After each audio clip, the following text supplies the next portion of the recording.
A widow trapped. Violent men closing in. One rancher's arrival changes everything. In 1881 Kansas Territory, Evelyn Moore faced her final moment, cornered in her own home by debt collectors who'd come to take more than money. Her husband was 6 months dead. Her land, sold. Her options, gone. When fists replaced words and terror replaced hope, a silent rancher named Samuel Reed rode through her broken gate. He didn't ask questions. He didn't negotiate. He simply stood between her and violence, and in that moment, everything changed. Stay with me until the end of this story. Hit that like button and comment your city so I can see how far this tale has traveled. The wind came hard across the Kansas plains that October afternoon, carrying with it the smell of dying grass and the promise of early winter. Evelyn Moore stood at the cracked window of her farmhouse, watching 3 riders approach through the golden haze of late autumn light. Her hands, raw from washing laundry in cold water, gripped the windowsill until her knuckles went white. She knew who they were. She'd known they would come. The farmhouse behind her told its own story of collapse, peeling wallpaper that had once been cream-colored with tiny blue flowers, now curled and brown at the edges, floorboards that groaned with every step, a kitchen table with one leg shorter than the others, propped up with a folded newspaper from 3 months ago, back when Thomas was still alive and everything, though difficult, still made a kind of sense. Thomas Moore had been a dreamer. He'd bought this land with borrowed money and bigger promises, convinced that Kansas Territory would yield fortune to anyone willing to work hard enough. He'd planted crops in soil that fought back. He'd built fences that the wind knocked down. He'd made deals with men whose smiles hid knives, and when the drought came, as it always seemed to in this unforgiving place, those deals came due. Then Thomas fell from the barn roof while trying to patch a hole. A simple fall. A broken neck. Gone in an instant, leaving Evelyn with a 6-month-old grave, a mortgage she couldn't read properly, and debts that multiplied like locusts in summer. The riders dismounted. Evelyn counted their steps to her door, 12 heavy thuds against packed earth. She'd sold everything she could. The good plow, Thomas's watch, her mother's silver candlesticks that had crossed an ocean in a trunk. The land itself had gone to the bank 3 weeks ago. She had nothing left but the clothes she wore and the stubborn refusal to leave this house before she was forced to. The knock came hard. 3 times. Not a request, a demand. Evelyn's hands trembled as she smoothed her dress, a faded gray thing that had been black when she'd worn it to bury her husband. She'd turned it once already, using the good fabric from the inside to patch the worn outside. It wouldn't turn again. She opened the door 6 inches, keeping her boot wedged behind it. The man in front was named Cyrus Holt. She'd seen him twice before. Once when he'd come with papers Thomas had signed. Once when he'd come to take the plow. He was thick-shouldered and red-faced, with eyes that never quite met hers directly, but instead roamed across her face and body like she was property. He was appraising. "Mrs. Moore." His voice carried false politeness, the kind men used when they wanted to seem reasonable before they stopped being reasonable. "You know why we're here?" The land is sold," Evelyn said, keeping her voice steady though her heart hammered against her ribs. "You have everything." "Not everything." Cyrus pulled a folded paper from his coat pocket. "Your husband signed a personal note, $500, due September 1st. It's now October 23rd. With interest, you're at $640. The number hit her like a physical blow. $640. She couldn't earn that in 5 years of work, even if someone would hire her. "I don't have it," she said simply. "I can't pay what doesn't exist." Cyrus smiled, but it never reached his eyes. "Well now, that's a problem, isn't it? Because a debt is a debt, Mrs. Moore. Your husband made promises in his name. You carry that name. That makes it your problem." The law says a lot of things," Cyrus interrupted, "but we're a long way from any courthouse, and you're a woman alone with no one to speak for you. So let's talk about practical matters." The 2 men behind him moved closer. One was younger, maybe 20, with a thin mustache he clearly thought made him look older. The other was older, weathered, with a scar that ran from his eyebrow into his hairline. Neither spoke, but their presence said enough. "I have nothing to give you," Evelyn repeated. Her throat felt tight. "Take the house if the bank hasn't claimed it already. I'll leave today." The house is worth maybe $100, and that's being generous. Cyrus stepped closer, forcing Evelyn back. The door swung open. But there are other ways a debt can be settled. You're a young woman, healthy.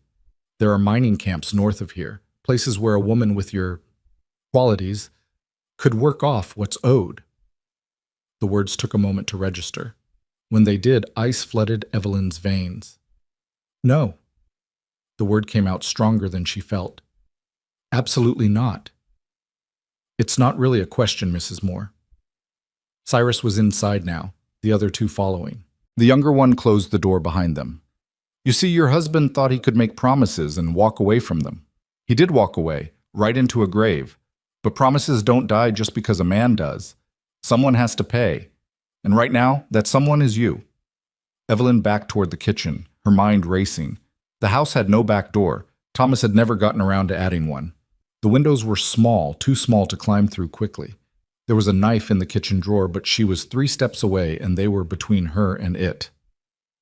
There's a man named Sullivan who runs a camp near Dodge City, Cyrus continued, walking slowly toward her like he had all the time in the world. He pays good money for women willing to work. You work 3 years, maybe 4, your debt is cleared, you walk away free. That's not work, that's slavery. Call it what you want. Point is, you've got a choice. Come with us peaceable, work off what's owed, or we take you anyway and add resisting to your debt. Either way, you're coming. The younger man laughed, a nervous, cruel sound. Might be she needs convincing, Cy. Might be, Cyrus agreed.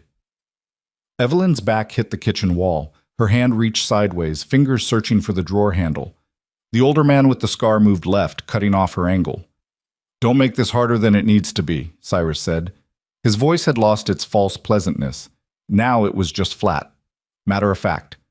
The voice of a man who'd done this before and would do it again. You're coming with us. How you come is up to you. He reached for her arm. Evelyn grabbed the drawer and yanked it open. Her hand closed around the knife handle, but the scarred man was faster. He caught her wrist and twisted. The knife clattered to the floor. Pain shot up her arm. Feisty, the younger one said. I like that. Shut up, Cyrus snapped. He grabbed Evelyn's other arm. Mrs. Moore, you're making a mistake. Let me go. Evelyn tried to pull away, but his grip was iron. The scarred man still had her wrist, twisting just enough that she had to bend to avoid more pain. This is illegal. You can't what? Cyrus pulled her close, his breath hot on her face. Can't collect a legitimate debt? Can't take collateral? You signed papers, Mrs. Moore. You might not remember it, but your name is on the same documents as your husband's. Joint debt, joint responsibility. I never signed anything. Your word against mine, and I have paper that says different. He started dragging her toward the door. Now we can do this easy, or we can do this hard. Your choice. Evelyn drove her knee up, aiming for where she hoped it would hurt most. She connected, and Cyrus grunted, his grip loosening. She wrenched free and ran, not toward the door, but toward the front window. If she could break it, if she could scream loud enough, maybe someone... The younger man caught her around the waist, lifting her off her feet. She kicked backward, her heel connecting with his shin. He swore, but held on. Enough! Cyrus's voice was a roar. He'd recovered, his face purple with rage. We tried being nice. You want to fight? Fine. We'll do it your way. He nodded to the scarred man who moved toward Evelyn with purpose. She saw his fist coming but couldn't avoid it.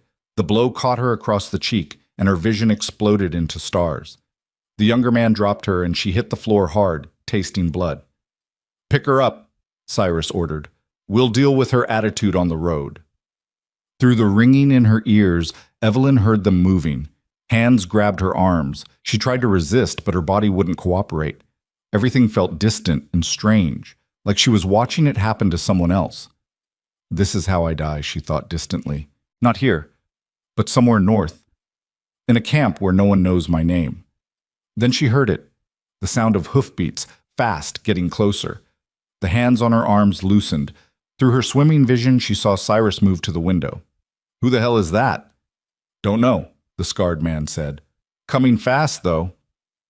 One rider. We can handle one rider.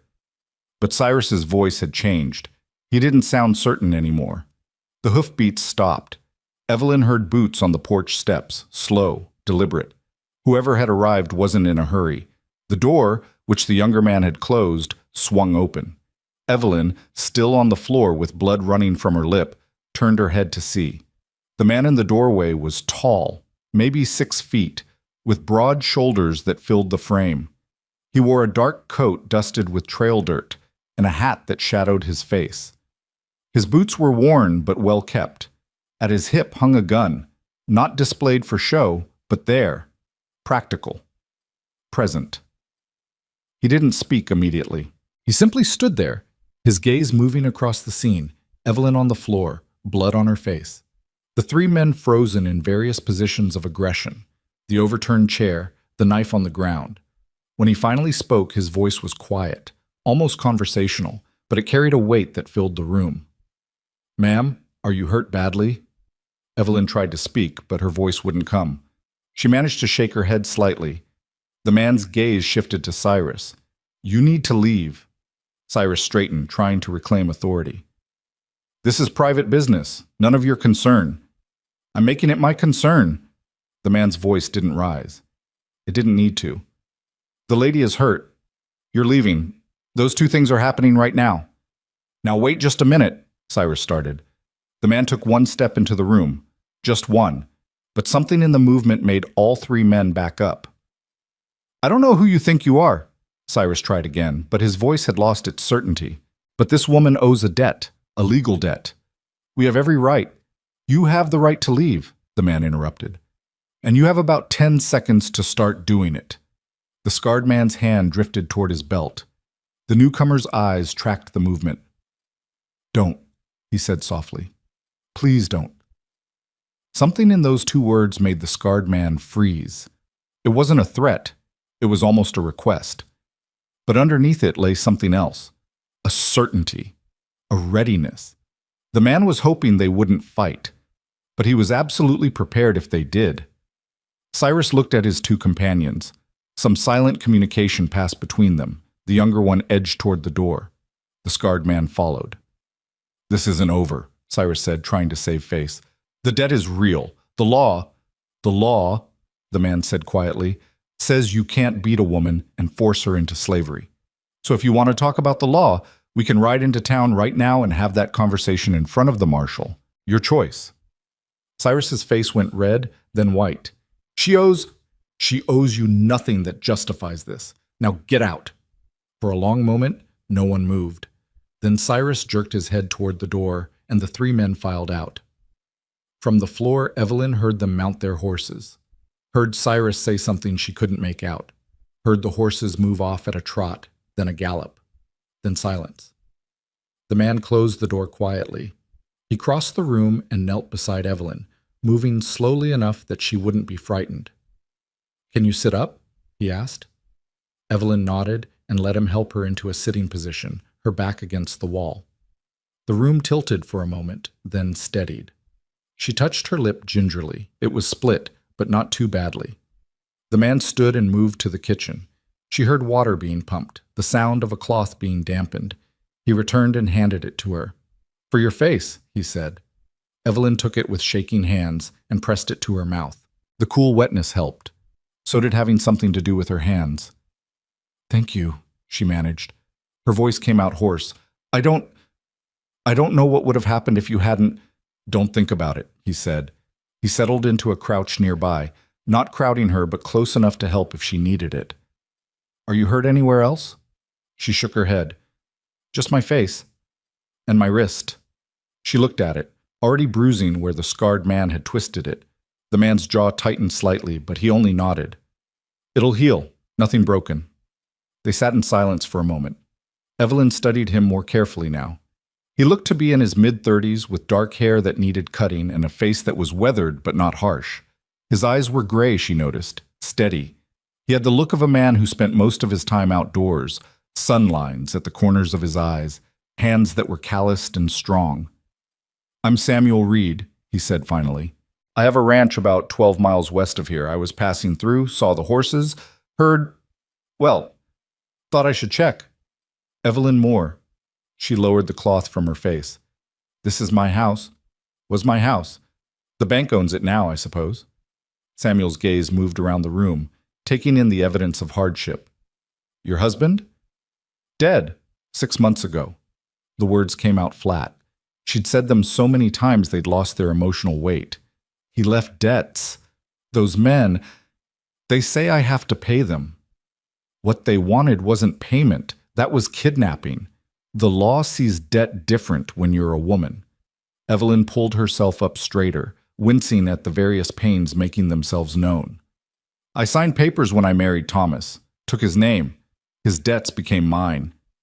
Debt doesn't give a man the right to beat you. Tell that to them. Samuel stood slowly and walked to the window, looking out at the empty road. They'll come back, he said. Maybe not today, maybe not tomorrow. But men like that don't give up when they think they're owed something. I know.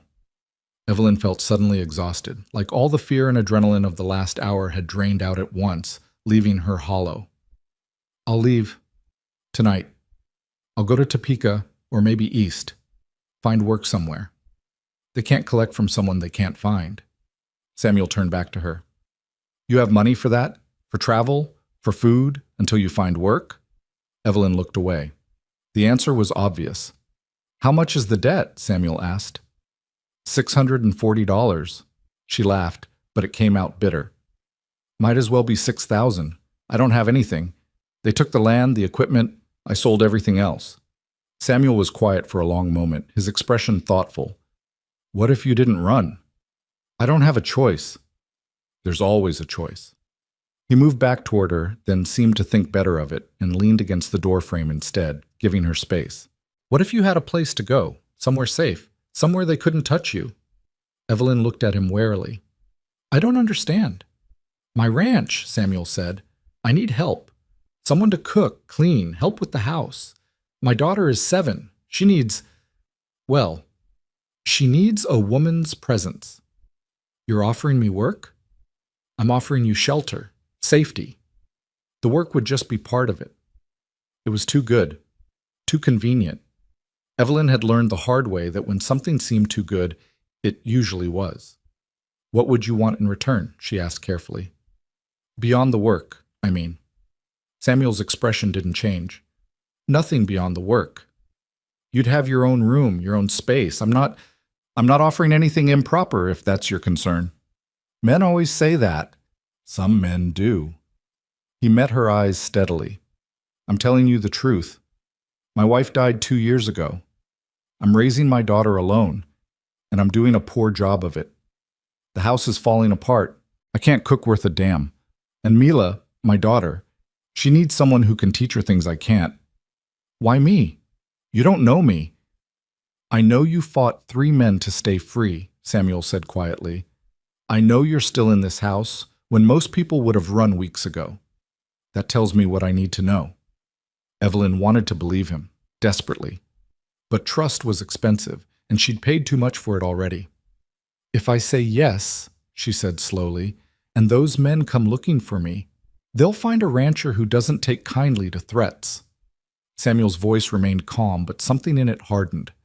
They'll find out that some debts aren't collectible, and they'll leave empty-handed. You can't promise that. No, he agreed, but I can try, which is more than you have right now. He was right. Evelyn hated that he was right, but he was. She had no money, no friends close enough to help, no family left alive. She could run, but they'd find her eventually. Women alone were easy to track, easy to corner. Or she could go with this stranger, this Samuel Reed, and hope he was telling the truth about his intentions. It was a terrible choice, but terrible choices were all she had left. Why? She asked. Why would you risk trouble with those men for someone you don't know? Samuel was quiet for a long moment. When he spoke, his voice was softer. Because 2 years ago, my wife was sick, real sick, and I wasn't there. I was out trying to save the ranch, making deals, working myself into the ground. When I finally got home, she was gone, and I never got to tell her. He stopped, his jaw working. I wasn't there when she needed me most. Maybe I can't fix that, but I can be here now, for someone who needs help. It was the most honest thing anyone had said to Evelyn in months. maybe years. She looked around this farmhouse one last time, at the peeling wallpaper, the crooked table, the water-stained ceiling where rain had leaked through last spring. Thomas's dream had died here. Her old life had died here. Maybe it was time to let it go. "All right," she said. "I'll come with you. But if I turn out to be lying, you leave," Samuel said. "No questions asked. I'll take you to town myself if that's what you want." Evelyn nodded slowly. "Then, yes, I'll come." Samuel pushed off from the doorframe. "Do you have things to pack?" "Not much." She stood carefully, testing her balance. Her face throbbed, and her wrist ached, but she could move. "I can be ready in 10 minutes. Take your time. I'll get your bag onto my horse." Evelyn moved through the house one last time, gathering what little she owned. 2 dresses besides the one she wore. Her mother's Bible. Not because she read it much anymore, but because it had her family names written in the front. A small box with Thomas's wedding ring and a tintype of him from before they'd married, when he'd still been young and full of hope. A hairbrush with 3 teeth missing. It all fit in a canvas bag that had once held flour. She paused at the door, looking back. This had been her home for 3 years. It had been full of dreams once, then full of struggle, then full of loss. Now it was just empty. "Goodbye," she whispered. To the house. To Thomas. To everything that had been. Then she stepped outside into the October afternoon, pulled the door shut behind her, and didn't look back. Samuel was waiting with his horse, a solid bay gelding that stood patiently while he secured her bag behind the saddle. He looked up as she approached. "Ready?" Evelyn nodded. "It's about 2 hours' ride," he said. "We can take it slow if you're hurting." "I'm fine." It was a lie, but a necessary one. She'd learned to be fine even when she wasn't. Samuel swung into the saddle, then reached down. "Give me your hand." Evelyn hesitated, then took it. His grip was warm and calloused and strong.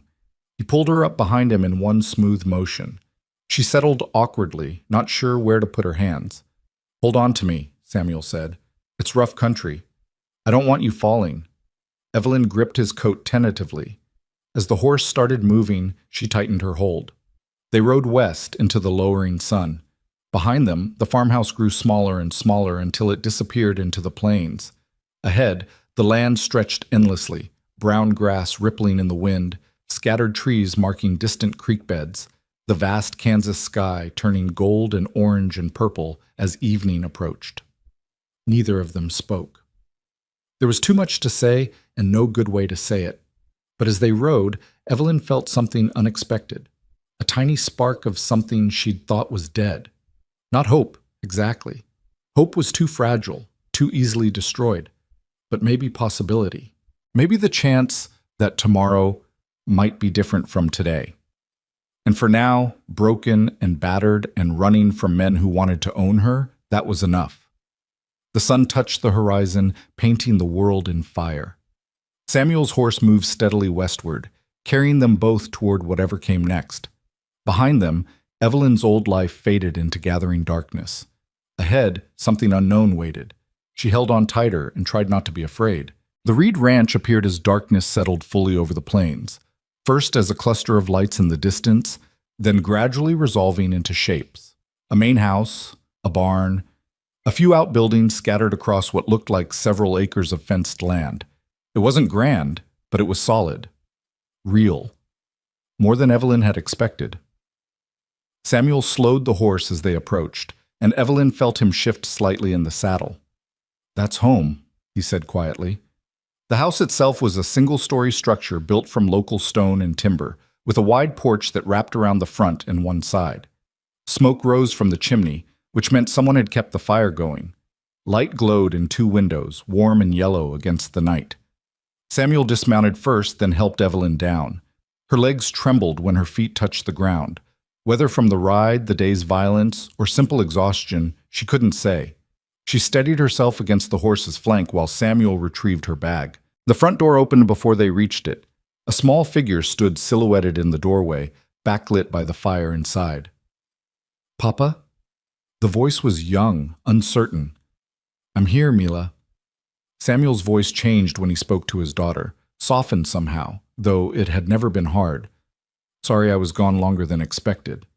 The girl came down the porch steps, and as she moved into the light spilling from the door, Evelyn got her first good look at Samuel's daughter.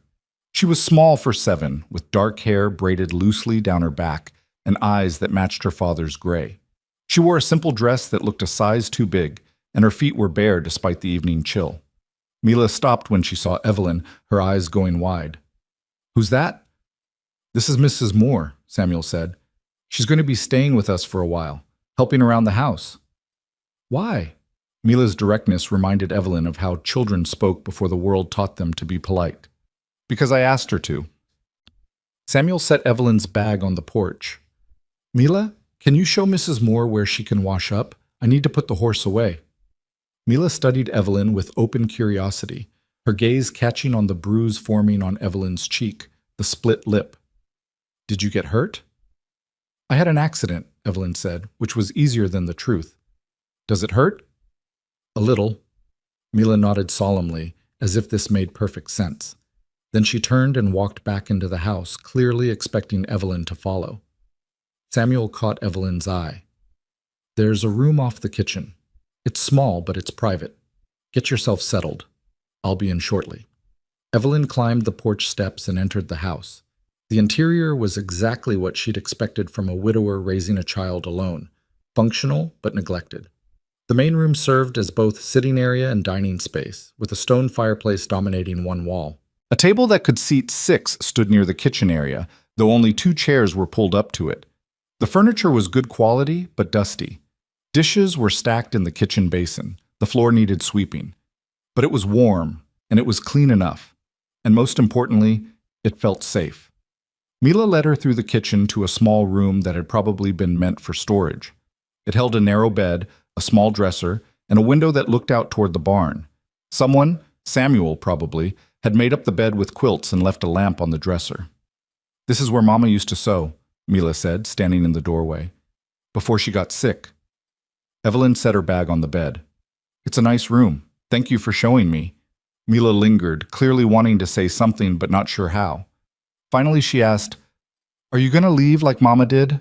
The question hit Evelyn like a physical blow. She turned to look at the child, seeing the worry barely hidden behind the direct gaze. "I'm not planning to," Evelyn said carefully. "But your mama didn't leave on purpose, did she? She got sick." "She got sick, and then she went away and didn't come back." Mila's voice was matter-of-fact, but her hands twisted in her dress. "Papa says she's in heaven now, but I don't know where that is." Evelyn knelt down, ignoring the protest from her sore wrist. "Heaven it's a place people talk about when someone dies, a good place, where people don't hurt anymore. Do you believe in it?" It was the kind of question adults learned not to ask, but children still did.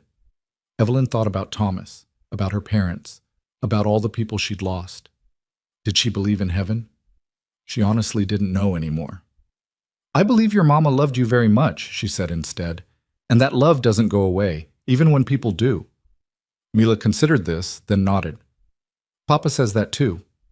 She turned to leave, then paused. "There's water in the kitchen if you want to wash. And bread if you're hungry. Papa's not very good at cooking, but he tries." Then she was gone, her bare feet padding softly across the floor. Evelyn stood slowly and looked around her new room. It was small, yes, but it had a door that closed, a window with a latch, a bed that looked more comfortable than anything she'd slept on in years. After the farmhouse with its leaking roof and broken furniture, this felt almost luxurious. She moved to the kitchen and found the water pump, filling a basin carefully. The water was cold but clean. She dampened a cloth and cleaned her face properly, wincing as she touched the bruise. In a small mirror hung by the window, she examined the damage. Her lip was swollen, her cheek already turning purple. She looked like what she was, a woman who'd been beaten. The thought made anger flare, hot and sudden. Those men had put their hands on her, had planned to drag her away and sell her like livestock. And for what? A debt she'd never agreed to, signed on papers she'd barely understood? The anger felt good. Better than fear. Better than helplessness. She heard the front door open and Samuel's boots on the floor. Quickly she smoothed her hair and dried her face, then returned to the main room. Samuel was crouched by the fireplace, adding wood.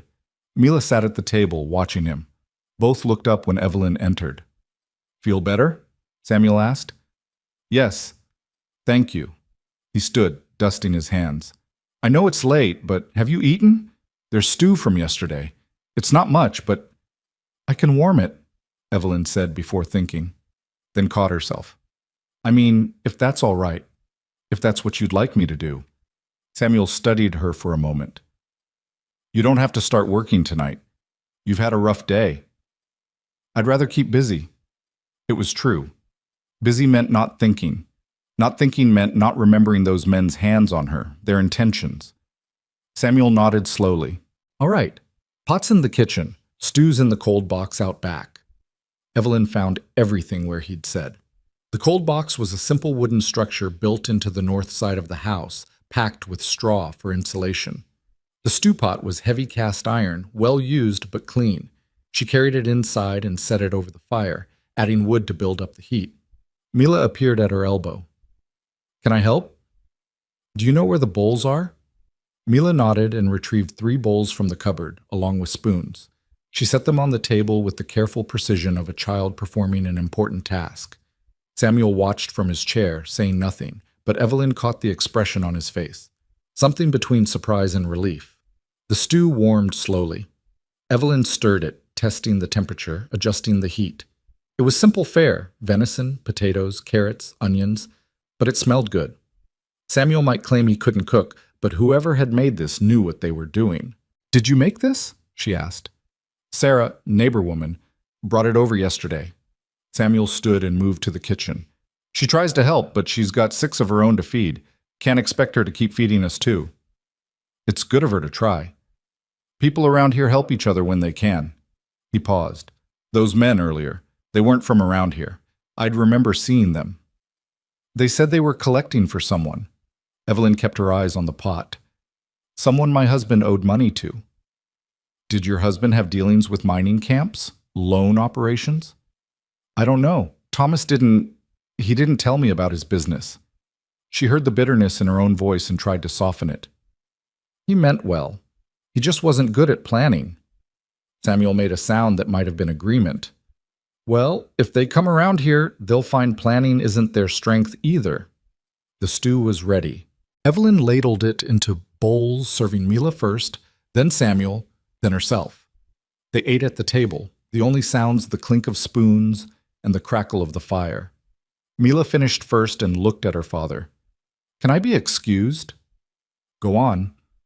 Samuel watched her scamper off toward what was presumably her bedroom, then turned to Evelyn. "She likes you." "She doesn't know me. She knows you served her first. That matters to children." He set down his spoon. "Look, I want to be clear about something. You're here because I offered you work and shelter. That's the arrangement. But if those men come looking, if there's trouble, you're not obligated to stay. I won't hold it against you if you decide to leave." "Where would I go?" "East, like you said. I could give you money for travel, help you get started somewhere else." Evelyn met his eyes. "Why would you do that? You barely know me." "Because it's the right thing to do." Samuel pushed his bowl away. "And because I know what it's like to feel trapped. When Elizabeth, my wife, got sick, we couldn't afford the doctor she needed, couldn't afford medicine. I worked myself into the ground trying to get the money together, and by the time I did, it was too late. If someone had offered help, then—" He stopped. "Well, no one did. So maybe I can offer it now. I'm not your wife." "No. But you're someone who needs help. That's enough." They sat in silence for a moment. Then Evelyn said quietly, "Thank you. For today. For this. I'll work hard. I'll earn my keep." "I don't doubt it." Samuel stood and collected the bowls. "Get some rest. Tomorrow's soon enough to start worrying about work." But sleep didn't come easily that night. Evelyn lay in the narrow bed, staring at the ceiling, listening to the unfamiliar sounds of the house. Samuel's footsteps moving through the main room, Mila's small cough from the other bedroom, the wind against the windows. Every sound made her tense, waiting for the crash of a door, the shout of men coming to collect their debt. But no one came. The night passed slowly, and eventually exhaustion won over fear. The next few days fell into a pattern. Evelyn woke before dawn and started the fire. then made breakfast, whatever she could find in the kitchen. Samuel ate quickly and headed out to work the ranch. Mila shadowed Evelyn, watching everything she did with solemn intensity. The house, Evelyn quickly realized, had been running on momentum alone. Dishes piled in the basin because no one washed them until they were needed again. Laundry accumulated until Samuel or Mila ran out of clean clothes. Floors went unswept. The stove needed blacking. Every surface carried a film of dust. She started small. First the dishes, washing everything and putting it away properly. Then the floors, sweeping and scrubbing until the boards showed their original color. The stove took half a day, but when she finished, it gleamed. Mila helped in her own way, carrying water and holding dustpans, asking questions constantly. Why did Evelyn wash dishes with hot water? Why did she scrub in circles? Why did she hang laundry this way instead of that way? Evelyn answered patiently, remembering her own childhood when her mother had taught her these same tasks. It felt strange to be the teacher now, strange to have someone look to her for answers. Samuel noticed the changes but said little. He'd come in for meals, which were now hot and ready at regular times, nod his approval, and return to work. He was a man of few words, Evelyn realized. Not cold, just economical with speech. It was the fourth night when things shifted. Evelyn had put Mila to bed and was finishing the kitchen cleaning when she heard the girl crying. Soft, muffled sobs coming from behind the closed bedroom door. She hesitated. Samuel was still outside, checking on a pregnant mare in the barn. This wasn't Evelyn's place, not really. She was hired help, not family. But the crying continued, and Evelyn's feet moved before she decided to. She knocked softly on Mila's door. "It's Mrs. Moore. Can I come in?" The crying stopped. A pause, then, "Okay." Evelyn opened the door. The room was small and neat, with a single bed and a dresser. Mila sat on the bed, hugging a rag doll that had seen better days. In the lamplight, her face was wet with tears. "What's wrong?" Evelyn asked gently, sitting on the edge of the bed. "I can't sleep." Mila's voice was thick. "I keep thinking about Mama." "Does this happen often?" Mila nodded. "Papa doesn't know. I don't tell him because it makes him sad." Something in Evelyn's chest tightened. 7 years old and already protecting her father from her grief. "It's okay to be sad," Evelyn said. "Your mama died. That's a sad thing. But it makes Papa sad when I cry." "Well, your Papa is sad anyway," Evelyn said gently. "Not because of you, because he misses her too. You crying doesn't make it worse. It's how you feel." Mila considered this, wiping her nose on her sleeve. "Do you miss your husband?" "Sometimes." It was the truth. "We weren't married very long and things were hard. But yes, sometimes I miss him." "Does it stop hurting?" Evelyn thought about lying, about giving comfort, but children deserved honesty even when it hurt. "It hurts less," she said, "but I don't think it stops completely. We just learn to carry it better." Mila looked at her doll. "Mama made this for me, before she got too sick to sew. It's beautiful. Her name is Rose, like Mama's middle name. That's a good name." They sat quietly for a moment. Then Mila asked, "Will you stay, even if those bad men come back?" So the child had heard something or understood more than they'd thought. Evelyn chose her words carefully. "I'm going to try very hard to stay," she said. "But I can't promise forever. Sometimes things happen that we can't control." "Like Mama dying?" "Yes, like that." Mila nodded, accepting this with the pragmatism children sometimes showed. "Can you sing?" "A little. Why?" "Mama used to sing when I couldn't sleep." Evelyn's own mother had sung too, old songs from the country she'd left behind, melodies Evelyn hadn't thought about in years. She wasn't sure she remembered the words, but she could try. She started softly, a lullaby about a ship on the ocean, about coming home.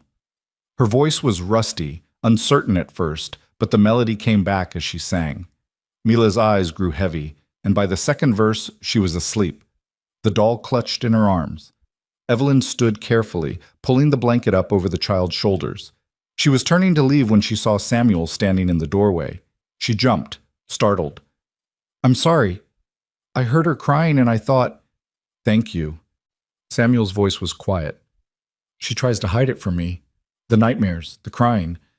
I knew, but he stopped, his throat working. I didn't know what to do, what to say. You're doing fine. I'm failing her. It came out flat. She needs things I can't give her. Comfort, security, the kind of things a mother provides. She needs her father, Evelyn said firmly, and she has him. Everything else she'll learn to live with. Children are tougher than we think. Samuel looked at his sleeping daughter, his expression unreadable. Elizabeth used to sing that song. I haven't heard it since she died. I'm sorry. I didn't mean to. No. He looked at Evelyn. It's good. She should hear it. She should remember. He paused. Thank you for this, for all of it. The house, the food, He gestured vaguely. Everything's different, better. That's what I'm here for. It's more than that. Samuel's gaze was steady. You're giving her something I couldn't, something she needs. They stood in the hallway, the lamplight casting long shadows. Evelyn realized how close they were standing, how quiet the house was.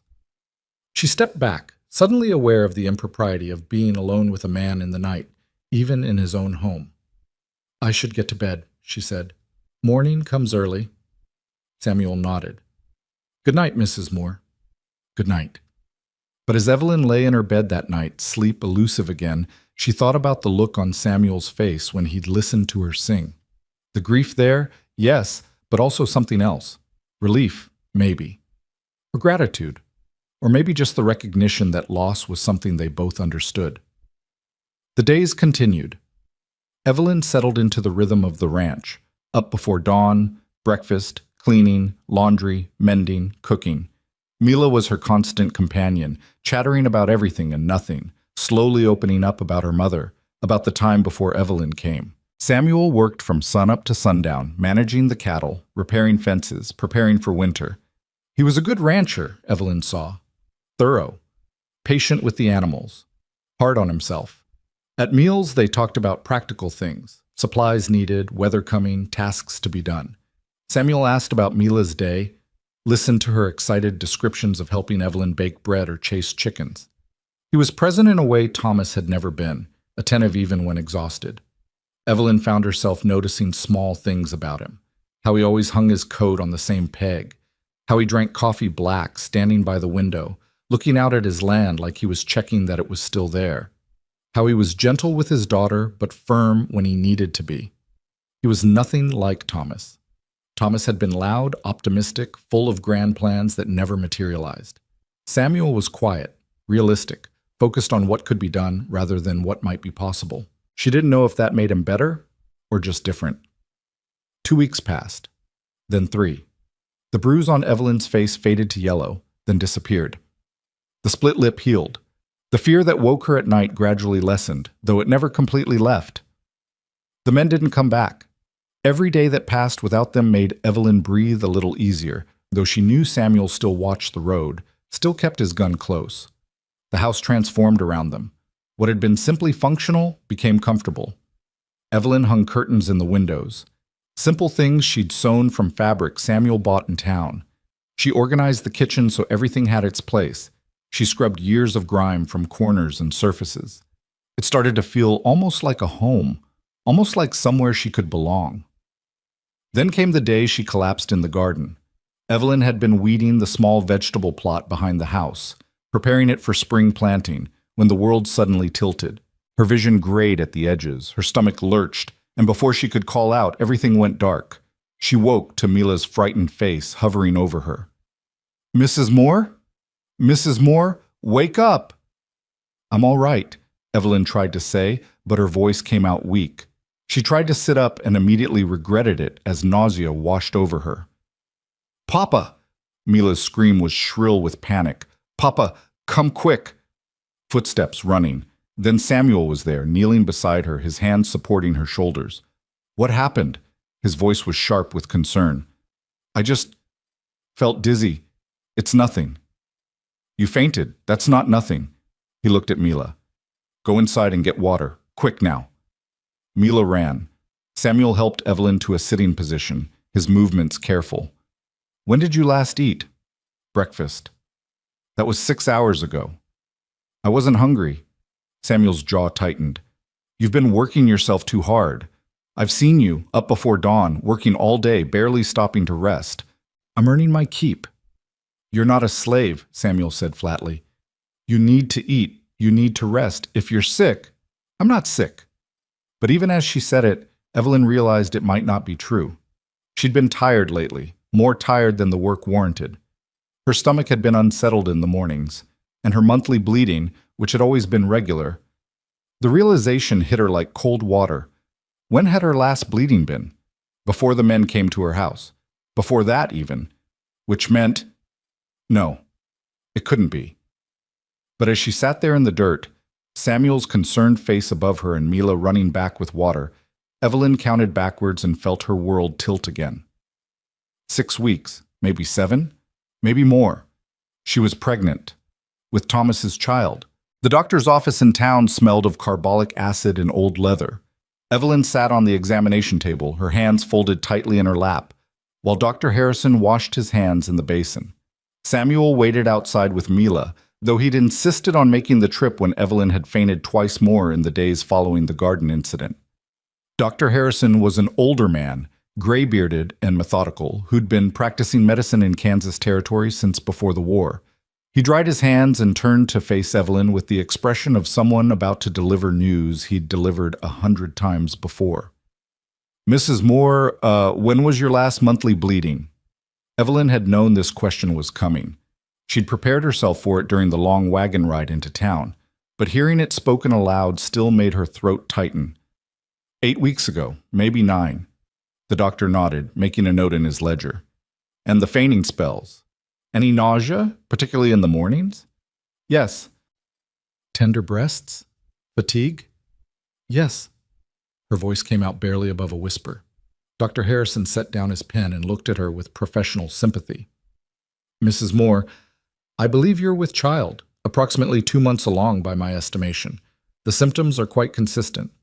Even though she'd known, had been certain since that moment in the garden, hearing it confirmed made it real in a way her own suspicions hadn't. Evelyn closed her eyes, feeling the room tilt again, though she was sitting down. Is the child healthy? She managed to ask.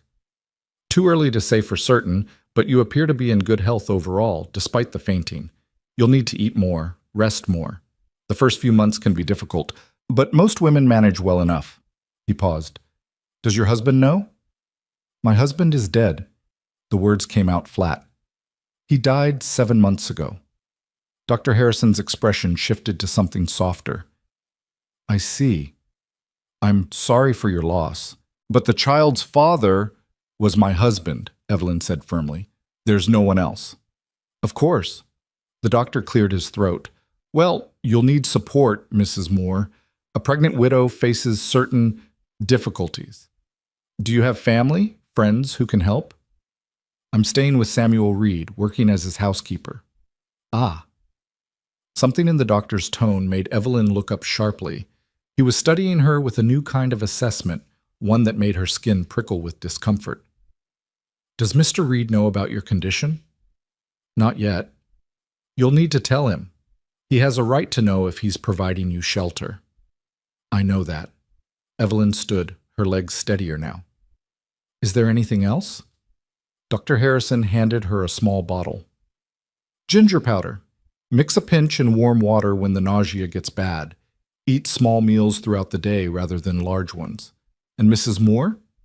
He waited until she met his eyes. Be careful. A woman in your position is vulnerable. Make sure Mr. Reed understands the nature of your arrangement. People will talk. People always talk. Yes, but sometimes what they say can cause real harm.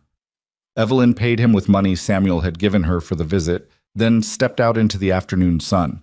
Samuel was leaning against the wagon, Mila beside him eating a peppermint stick from the general store. Both looked up as she approached.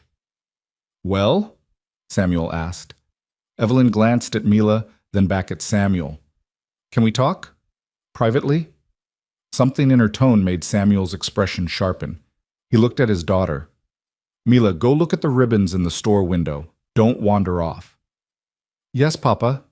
Mila skipped away, her peppermint stick leaving sticky traces on her fingers. Samuel waited until she was out of earshot, then turned to Evelyn. What did he say? I'm pregnant. The words came out blunt, graceless. She hadn't planned how to say it, and now it was simply there between them. Samuel went very still. For a long moment he said nothing, just looked at her with an expression she couldn't read. Then, how far along? 2 months? Maybe a bit more. Your husband's? The question shouldn't have stung, but it did. Yes, there's been no one else. Samuel nodded slowly, his gaze distant.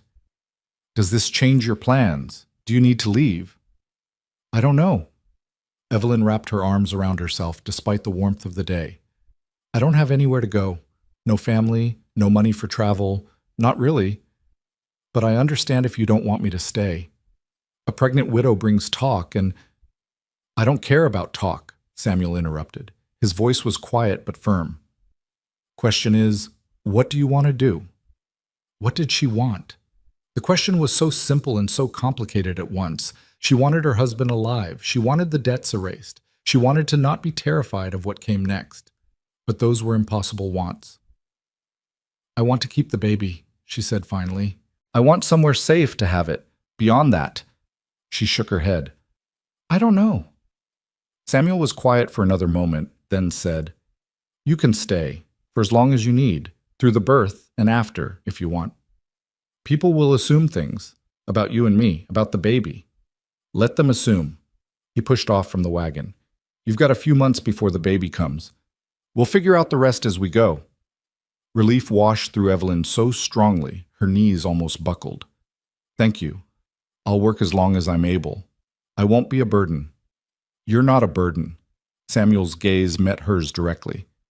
You're helping me raise my daughter. You've made my house a home again. That's worth more than you know. They stood there in the dusty street, the afternoon sun warm on their faces, connected by an understanding that didn't need more words. Then Mila came running back, her face alight with excitement about the ribbons she'd seen, and the moment passed. The ride back to the ranch was quiet. Mila chattered from the wagon bed, but Samuel and Evelyn said little. There was too much to think about, too many implications to work through. But as they pulled up to the house, Evelyn felt something unexpected, not quite hope, but a cousin to it. She had a place to stay, time to prepare, a chance, however small, that things might work out. She should have known better than to trust that feeling. 3 days later, just after sunset, the men came back. Evelyn was washing dishes when she heard horses, multiple horses, moving fast. Her hands froze in the water. Through the kitchen window, she saw riders approaching, silhouetted against the dying light. 5 of them this time. Samuel! Her voice came out sharp with fear. He was there in seconds, moving to the window. His jaw tightened when he saw them. Mila, go to your room. Now! Papa! Now! The command in his voice sent Mila running. Samuel crossed to the door where his gun belt hung. He strapped it on with practiced efficiency, then looked at Evelyn. Stay inside. No matter what happens, you stay inside.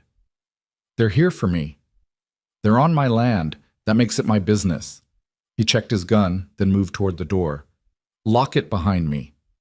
Samuel, don't! But he was already gone, stepping out onto the porch with the kind of calm that came from absolute certainty. Evelyn moved to the window, her heart hammering. The riders had stopped about 20 feet from the house. Cyrus Holt was in front, flanked by the scarred man and 3 others Evelyn didn't recognize. All were armed. All looked ready for trouble. Reed, Cyrus's voice carried clearly in the evening air. We've got business with the woman you're harboring. Mrs. Moore is under my protection.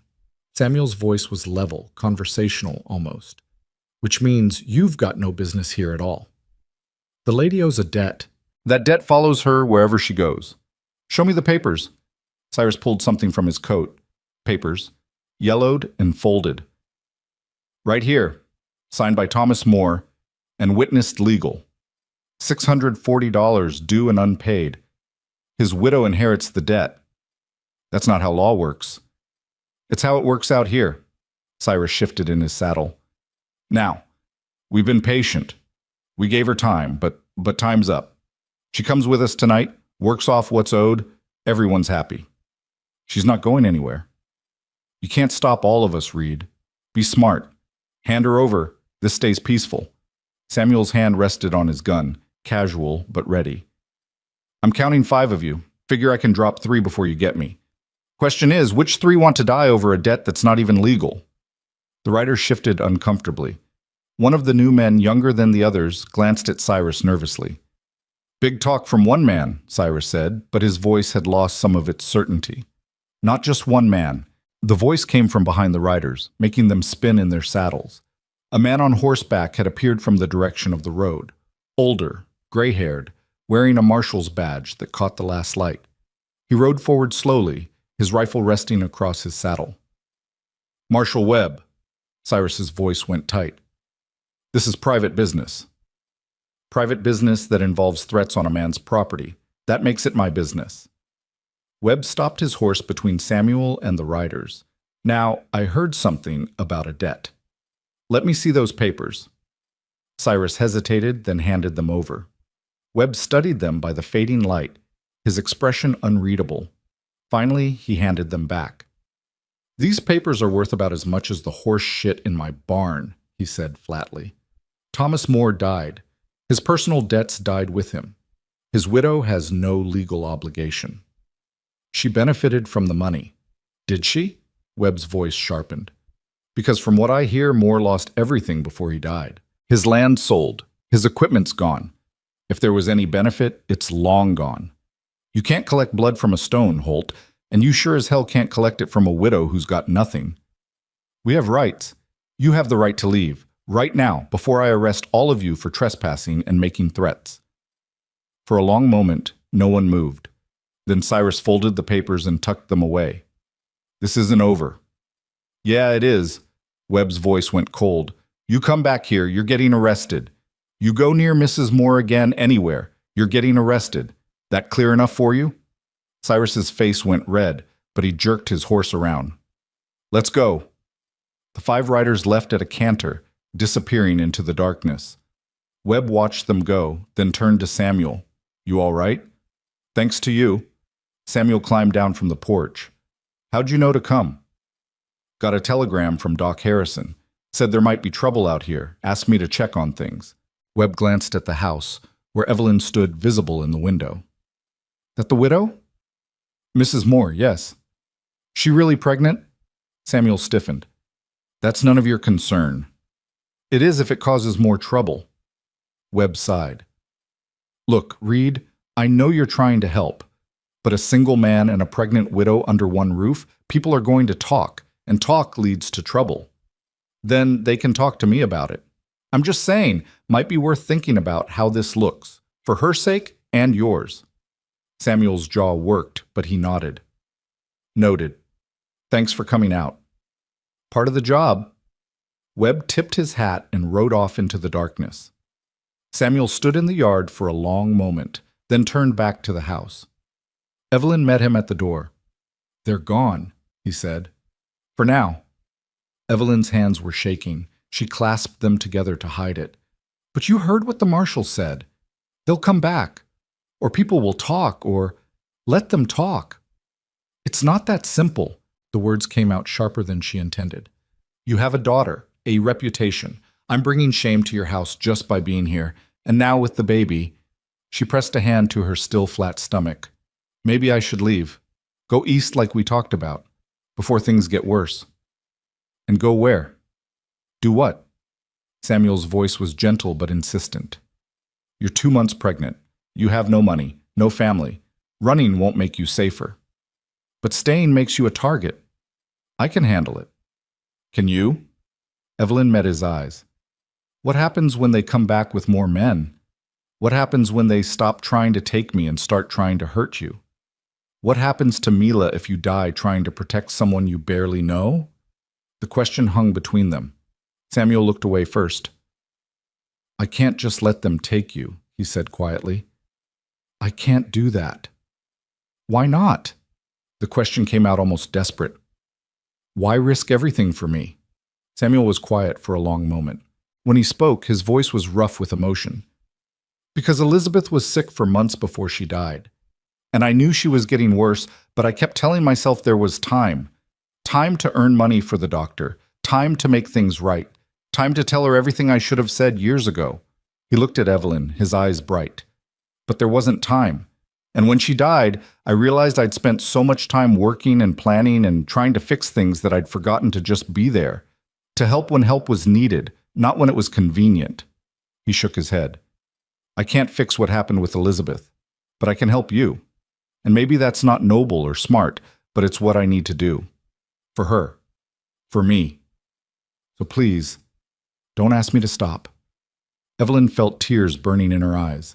I don't want you to get hurt because of me. Then help me figure out how to keep everyone safe, Samuel's voice steadied. But don't run. Not yet. Not unless you really want to. Inside the house, Evelyn could hear Mila moving around in her room, probably listening to every word. Outside, the night pressed close, full of dangers both known and unknown. But here, standing on this porch, with this quiet man who'd chosen to help her for reasons even he didn't fully understand, Evelyn felt something shift. Not safety, exactly, but solidarity. The sense that she wasn't facing the darkness alone. All right, she said finally. I'll stay, for now. Samuel nodded. Then we'll figure out the rest together. They went inside, locked the doors, and tried to pretend the world beyond the windows wasn't circling like wolves waiting for weakness. 2 weeks passed with no sign of Cyrus or his men. The marshal rode out twice to check on things, his presence both reassuring and unsettling, a reminder that the threat was real even when invisible. Evelyn's pregnancy became more obvious as her body began to change. Her dresses, already worn, grew tight across the middle. She let out seams and added panels, working by lamplight after Mila went to bed. Samuel noticed but said nothing, his silence a kind of respect for her privacy. Mila, however, had questions. Many questions. Why is your stomach getting bigger? She asked one morning while they were making bread. Evelyn kept her hands working, kneading the dough. Because there's a baby growing inside me. Mila's eyes went wide. A real baby? Yes. Like how I was in Mama's stomach? Just like that. Mila processed this, her small face serious. Is it your husband's baby? Yes. He died before I knew about it. That's sad. Mila pressed her hand against the dough, making a small handprint. Will the baby have a papa? The question hit harder than Evelyn expected. She stopped kneading. The baby's papa is dead. So no, not in the way you mean. That's not fair. Every baby should have a papa. Life isn't always fair, sweetheart. Mila was quiet for a moment, then said, My papa could be its papa. If you asked him, he's good at being a papa. Evelyn's throat tightened. It doesn't work that way. Why not? Because Evelyn struggled for words that would make sense to a 7-year-old. Because your papa and I aren't married. We're not family like that. But you live here. You make food and clean and sing to me. That's what mamas do. I'm not your mama, Mila. I know. Mila looked up at her with those serious gray eyes. But you could be. And you could be the baby's mama. And Papa could be the baby's papa. And then we'd all be a family. It was the uncomplicated logic of childhood, where problems had simple solutions and love was straightforward. Evelyn wished desperately that the world worked that way. It's more complicated than that, she said gently. Why? Because people will talk? Mila's voice took on the echo of adult concerns heard and partially understood. Papa says we don't hear what people say. Your papa is brave, but sometimes what people say can hurt us, even when we try not to let it. Mila thought about this, then shrugged and went back to playing with the dough. I still think he should be the baby's papa. It's lonely without a papa. I know because I'm lonely without a mama. The words stayed with Evelyn long after the bread was baked and Mila had moved on to other concerns. She thought about them that night as she lay in bed, one hand on her growing belly, feeling the first tiny flutters that might have been the baby or might have been her imagination. What did her child's future look like? A fatherless baby born to a widow with no money and no prospects. Even if Samuel let her stay through the birth, what then? She couldn't impose on his generosity forever. Eventually she'd have to leave, find work that would take a woman with an infant, build some kind of life. The possibilities all looked bleak. She must have finally fallen asleep because the next thing she knew, someone was shaking her awake. She opened her eyes to see Mila's face above her, pale in the darkness. "Mrs. Moore, wake up! Wake up!" Evelyn sat up, instantly alert. "What's wrong? Papa's gone. I heard horses, and when I looked, Papa went outside, and now he's been gone a long time, and I'm scared." Evelyn was out of bed and moving before Mila finished speaking. She grabbed her shawl and went to the window. Outside, she could see nothing in the darkness. No movement, no lights, no sign of Samuel or anyone else. "Stay here," she told Mila. "Lock the door behind me." "No, don't go out there." But Evelyn was already moving. She grabbed the kitchen knife, inadequate but better than nothing, and stepped out onto the porch. The night was moonless and still. She could hear crickets, the distant sound of cattle, nothing else. She moved to the porch rail, straining to see or hear anything unusual. "Samuel," she called softly. "Samuel, where are you?" No answer. She was about to go back inside and ride for the marshal when she heard it, voices from the direction of the barn. Low, angry. She couldn't make out words, but the tone was clear enough. Confrontation, maybe violence. Evelyn descended the porch steps, her heart hammering. Every instinct screamed at her to go back, to lock the door, to hide. But Samuel was out there. Samuel, who'd protected her, who'd offered shelter when she had nothing, who'd stood between her and men who wanted to hurt her. She couldn't leave him alone. The barn door was partially open, spilling lamplight into the yard. Evelyn approached slowly, the knife gripped tight in her hand. Inside, she heard Samuel's voice, strained but controlled. "I said get off my land." "Not until we get what we came for." Cyrus's voice, harder now, desperate. "You think the marshal scared us off? He's one man in a big territory. He can't protect you forever." "He doesn't need to. I can protect myself." "Can you?" A different voice, younger. "Because it looks like you're alone in a barn with 5 men who are done being polite." Evelyn reached the barn door and peered inside. The scene was worse than she'd feared. Samuel stood in the center of the barn, his back to a post. The 5 men surrounded him, Cyrus, the scarred man, and 3 others. Samuel's gun lay on the ground, kicked out of reach. Blood ran from a cut above his eye. They'd ambushed him, gotten the drop on him somehow. And now they were going to beat him until he gave her up. Evelyn stepped through the door. "I'm here," she said. Her voice shook, but she forced it steady. "You want me?" "Here I am. Let him go." All 6 men turned. Cyrus's face split in a grin that had nothing to do with humor. "Well now," he said. "That makes things easier." Samuel's eyes went wide with horror. "Evelyn, run! Get out of here!" But 2 of the men were already moving toward her. She backed up, raising the knife, but the scarred man simply grabbed her wrist and twisted. The knife clattered to the ground. "No!" Samuel lunged forward, but Cyrus hit him in the stomach, doubling him over. "Stop!" Evelyn shouted. "Stop hurting him. I'll come with you. I'll do whatever you want. Just stop." Cyrus looked at her, then at Samuel, considering. Then he smiled. "No," he said. "I don't think I will stop. See, Reed here has been a thorn in my side. Cost me time, cost me money. I think maybe he needs to learn what happens to people who interfere in my business." He nodded to the other men. They advanced on Samuel, who tried to fight but was outnumbered and already hurt. Evelyn heard the sickening sound of fists on flesh, heard Samuel grunt in pain. "Stop it!" She tried to pull away from the scarred man, but his grip was iron. "You're killing him." "Nah," Cyrus said casually. "Just teaching him a lesson. Though if he doesn't survive the lesson, well, that's on him for being stupid."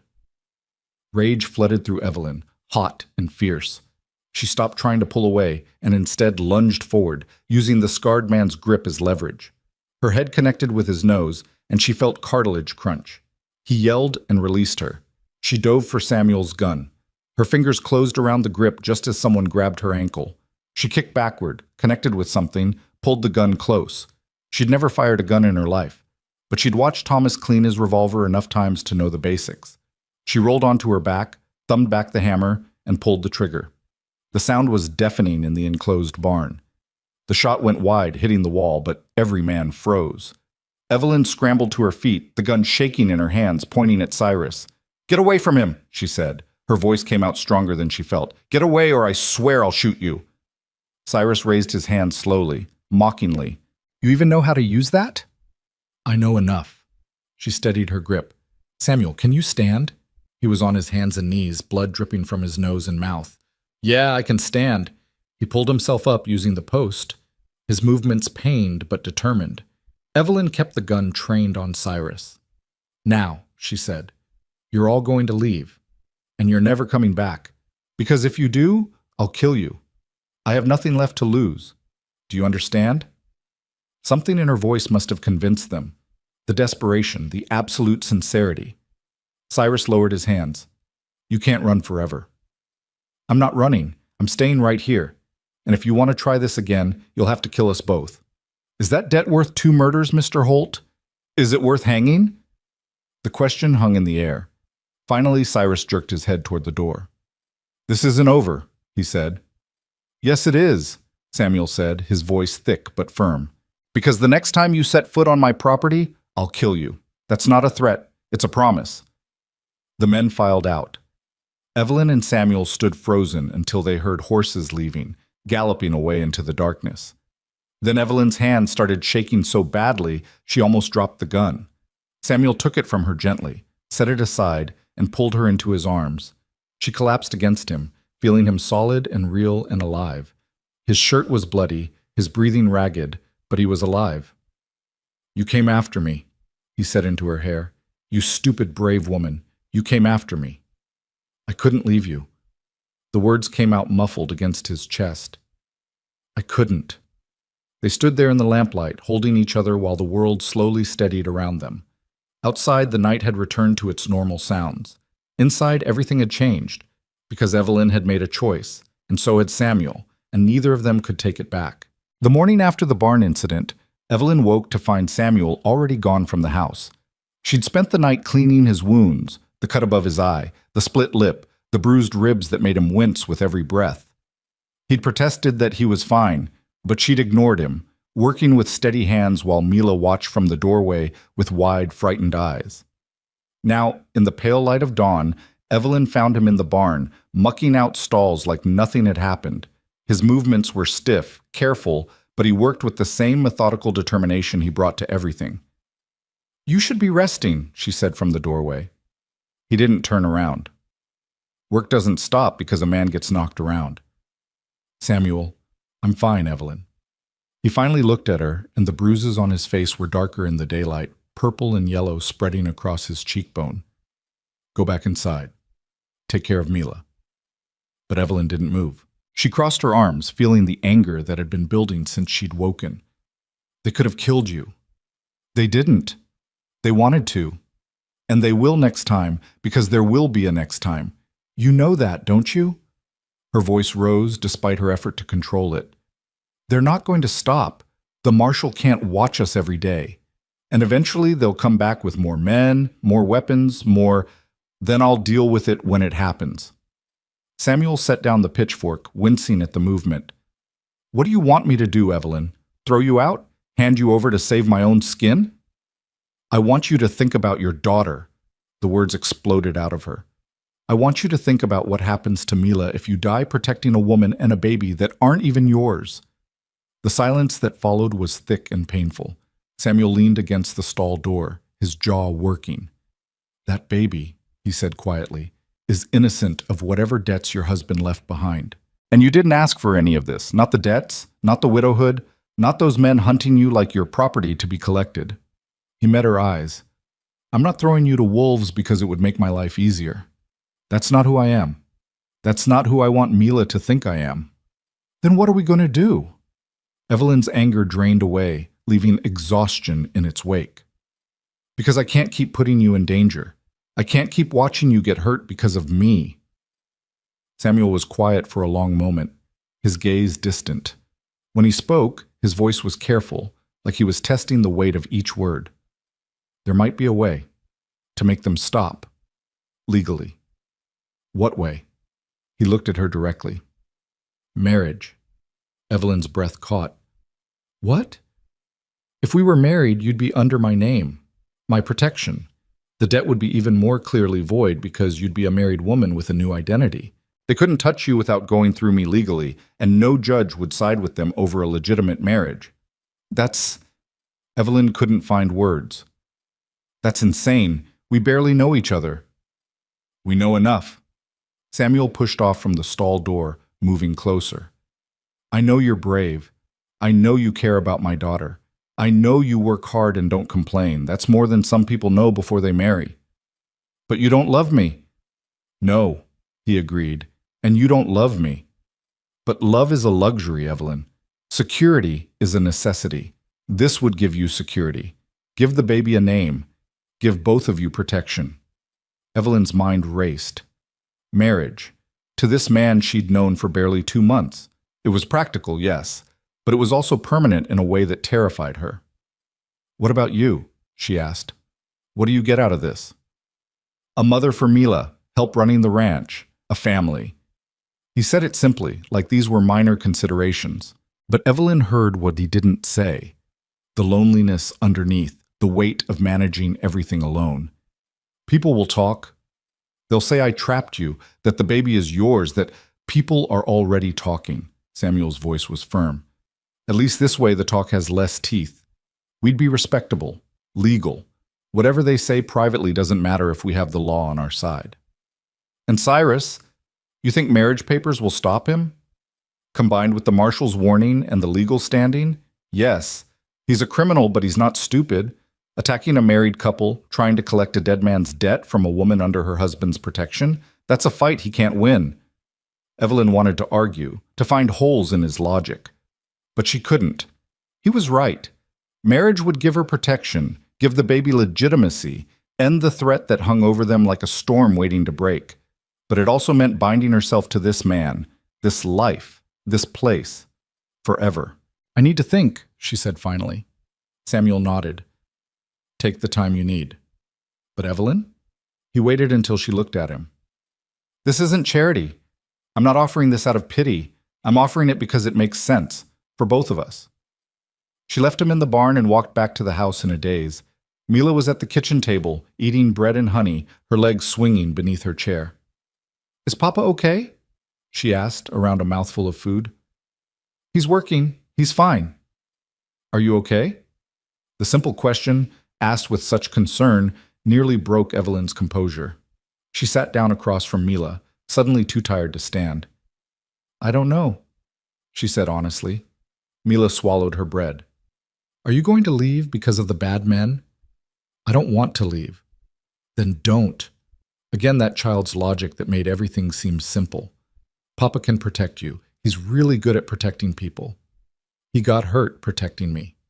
But he won, Mila pointed out. You both did. You scared them away with the gun. Evelyn had tried not to think too much about those moments in the barn, the weight of the gun in her hands, the knowledge that she would have shot Cyrus if he'd forced her to. She'd been prepared to kill. That realization sat heavy in her chest. Mila, she said carefully, if I stayed here permanently, if I became part of your family officially, how would you feel about that? Mila's eyes widened. You mean like being my new mama? Something like that. Not replacing your real mama, but I'd like that. Mila's response was immediate and enthusiastic. I'd like that a lot. Then you couldn't leave even if you wanted to. Is that why you'd want it? So I couldn't leave? Mila thought about this, her face scrunching in concentration. No. I'd want it because you're nice, and you sing, and you make good food, and you don't get mad when I ask too many questions, and because, she paused, her voice going softer. Because the house feels right when you're here, like it used to feel when Mama was alive. Not the same, but good again. Evelyn felt tears burning behind her eyes. That's a very sweet thing to say. It's true. Mila reached across the table and patted Evelyn's hand with sticky fingers. You should stay forever, and the baby should stay too. We could be a real family. Out of the mouths of children came truths that adults spent weeks dancing around.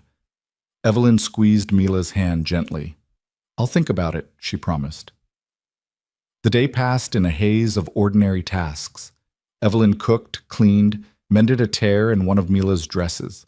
Samuel worked outside, visible through the windows, his movements still careful but steady. They ate dinner together that evening, the three of them around the table, and talked about safe things, the weather turning colder, the cattle needing to be moved to winter pasture, whether the chickens were laying well. They didn't talk about marriage. They didn't talk about the men who'd attacked them. They didn't talk about the choice hanging between them like a blade. That night, after Mila was asleep, Evelyn sat on the porch wrapped in a shawl, watching the stars come out. She heard the door open behind her, then Samuel's careful footsteps. "Mind if I sit?" he asked. She shook her head. He settled into the chair beside her with a suppressed grunt of pain. "Ribs still hurt?" she asked. "They'll heal." He was quiet for a moment, then said, "I've been thinking about what you said this morning, about putting Mila at risk." "Samuel, let me finish." His voice was gentle but firm. "You're right that I need to think about her, but I am thinking about her. I'm thinking about what kind of man I want her to see me as, what kind of lessons I'm teaching her by my actions." "What do you mean?" He leaned back, looking up at the stars. "When Elizabeth died, I made Mila a promise. I promised I'd take care of her, protect her, give her a good life. But more than that, I promised I'd teach her to be strong, to stand up for what's right, even when it's hard, to help people who need help." He turned to look at Evelyn. "If I throw you out to save myself trouble, what does that teach her? That people are disposable when they become inconvenient? That safety matters more than doing right? It's not that simple." "It is, though. Some things are simple, even when they're hard." He paused. "I watched my wife die because I couldn't help her in time. I carry that every day. And maybe helping you doesn't fix that, but it means something. It means I'm the kind of man who doesn't walk away when someone needs him." Evelyn's throat tightened. "You're a good man, Samuel Reed. I'm just a man, trying to do right by the people under my roof." He shifted in his chair. "Have you thought about my proposal?" "I've thought about little else." "And?" Evelyn took a deep breath. "I need to know something first. If we do this, if we marry, what would you expect from me, beyond cooking and cleaning and helping with Mila?" She didn't say the rest out loud, but Samuel understood. His expression softened. "I'd expect nothing you're not willing to give. We'd have separate rooms, our own space. This would be a practical arrangement, not—" He paused, choosing words carefully. "Not a traditional marriage in all ways, unless or until you wanted it to be different. And you might never want that, and that would be fine. You'd be tying yourself to a pregnant widow. You deserve better than that." "I deserve what I choose, and I'm choosing this." He looked at her steadily. "But you need to choose it too, not because you're desperate or scared, but because you think it's right. For you and for the baby." Evelyn looked out at the dark land stretching endlessly toward the horizon. 2 months ago, she'd been alone in a collapsing farmhouse, facing violence and despair with nothing but stubborn pride to sustain her. Now she sat on a ranch house porch beside a man offering her safety, protection, a future. It wasn't love, but maybe it was something better: partnership, respect, mutual need that didn't diminish either of them. "If we do this," she said slowly, "I need to be useful. Not just a burden you took on. I need to contribute, to have purpose. You already do that. I mean permanently. I need to know I'm here because I belong, not because you pity me." Done. And Mila. She needs to understand that I'm not trying to replace her mother. I can be someone who cares for her, but Elizabeth will always be her mama. I'll make sure she knows. Evelyn took another breath. This was it. The moment of choosing. She could say no, try to make it on her own, face whatever came with only her own strength to rely on. Or she could say yes, accept this man's protection, bind herself to a life she'd never imagined. "All right," she said quietly. "Yes, I'll marry you." Samuel let out a breath she hadn't realized he'd been holding. "You're sure?" "I'm terrified. But yes, I'm sure." He reached over and took her hand. His grip was warm, calloused, steady. "We'll figure it out as we go. Both of us." They sat like that for a long time, hands linked, watching the stars wheel overhead. And despite everything, the fear, the uncertainty, the strangeness of it all, Evelyn felt something loosen in her chest, Not quite peace, but acceptance. She'd made her choice. Now she'd live with it. The next morning, Samuel rode into town to speak with the minister and file the necessary papers. He took Mila with him, partly to visit the general store and partly, Evelyn suspected, to give her time alone to adjust to what was coming. Evelyn spent the day in a strange fugue state, going through the motions of her tasks while her mind spun in circles. She was getting married.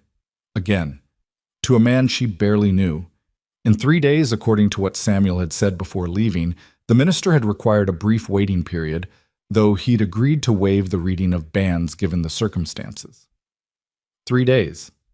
Then she'd be Evelyn Reed instead of Evelyn Moore, a rancher's wife instead of a widow, a stepmother. All the identities stacking up like layers she'd have to learn to wear. She was scrubbing the kitchen floor when she heard a wagon approaching. Looking out, she saw Marshall Webb climbing down from his horse, his face set in serious lines. Evelyn dried her hands and met him at the door. "Marshall, is something wrong? Need to speak with you and Reed both. He around?" "He's in town. Should be back within the hour." Webb nodded. "I'll wait, if that's all right." Evelyn offered him coffee, which he accepted, and they sat at the kitchen table in uncomfortable silence. Finally, Webb cleared his throat. "I heard something in town, rumor going around that you and Reed are planning to marry." "That's not a rumor. It's true." Webb's expression didn't change. "That's sudden. I need protection. Marriage provides it." "Does it, though?" Webb leaned forward. "Because here's the thing, Mrs. Moore. Those men who've been after you, they're not going to see a marriage license and give up. If anything, it might make them more determined. Make them feel like you're trying to cheat them out of what they think they're owed." "What they think they're owed is illegal. You said so yourself." "I did. But legal and safe aren't always the same thing." He paused. "I'm not saying don't marry Reed. I'm saying be prepared for consequences. Have a plan beyond just changing your name." "What kind of plan?" "The kind that involves being ready if they come back. Being armed, being alert, not going anywhere alone." He met her eyes. "I can't protect you all the time, Mrs. Moore. Neither can Reed. You need to be able to protect yourself." "I shot at them once. I can do it again." "Can you?" Webb's voice was gentle but probing. "Can you actually pull the trigger if it comes to killing? Because wanting to and being able to are different things." Evelyn thought about that moment in the barn. The gun heavy in her hands, Cyrus's mocking face, the absolute certainty that she would shoot if necessary. She met Webb's gaze steadily. "Yes, I can." Something in her tone convinced him. He nodded slowly.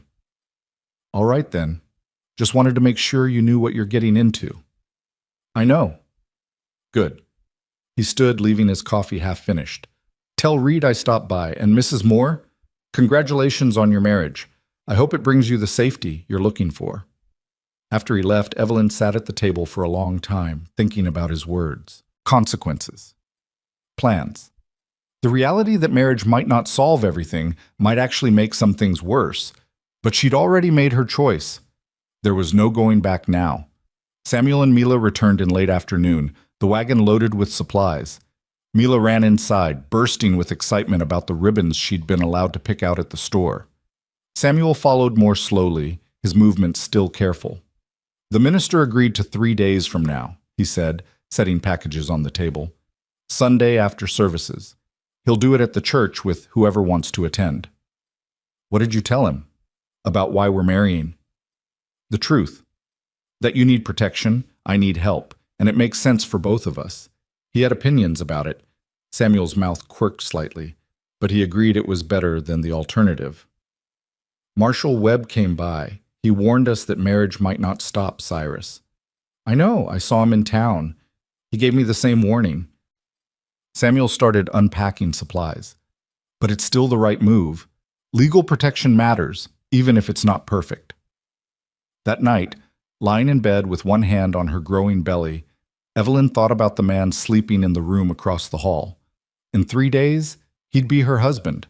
Not in the way Thomas had been. There'd be no romance, no passionate vows, no belief in happily ever after. But maybe that was better. Maybe practical partnership, built on mutual need and respect, was more solid than romantic love that wilted under hardship. She hoped so, because she was betting her future and her child's future on it. The 3 days passed in a blur of preparation. Evelyn had no wedding dress. Her best dress was the gray one she wore every Sunday, so it would have to do. Samuel bought her a simple gold band in town, plain and practical. They told Mila, who reacted with such unbridled joy that both adults found themselves smiling despite their nerves. Sunday morning dawned cold and clear. Evelyn dressed carefully, her hands shaking slightly as she buttoned the gray dress. It was tight across her middle now, obviously so. Everyone who saw her would know she was pregnant, would count backward and whisper about timing and propriety. Let them whisper. She was past caring. The church was small, stone-built, with simple wooden pews and windows that let in harsh prairie light. When they arrived, Evelyn was surprised to see it wasn't empty. Maybe 24 people sat scattered throughout. Neighbors, townspeople, Marshall Webb in the back row.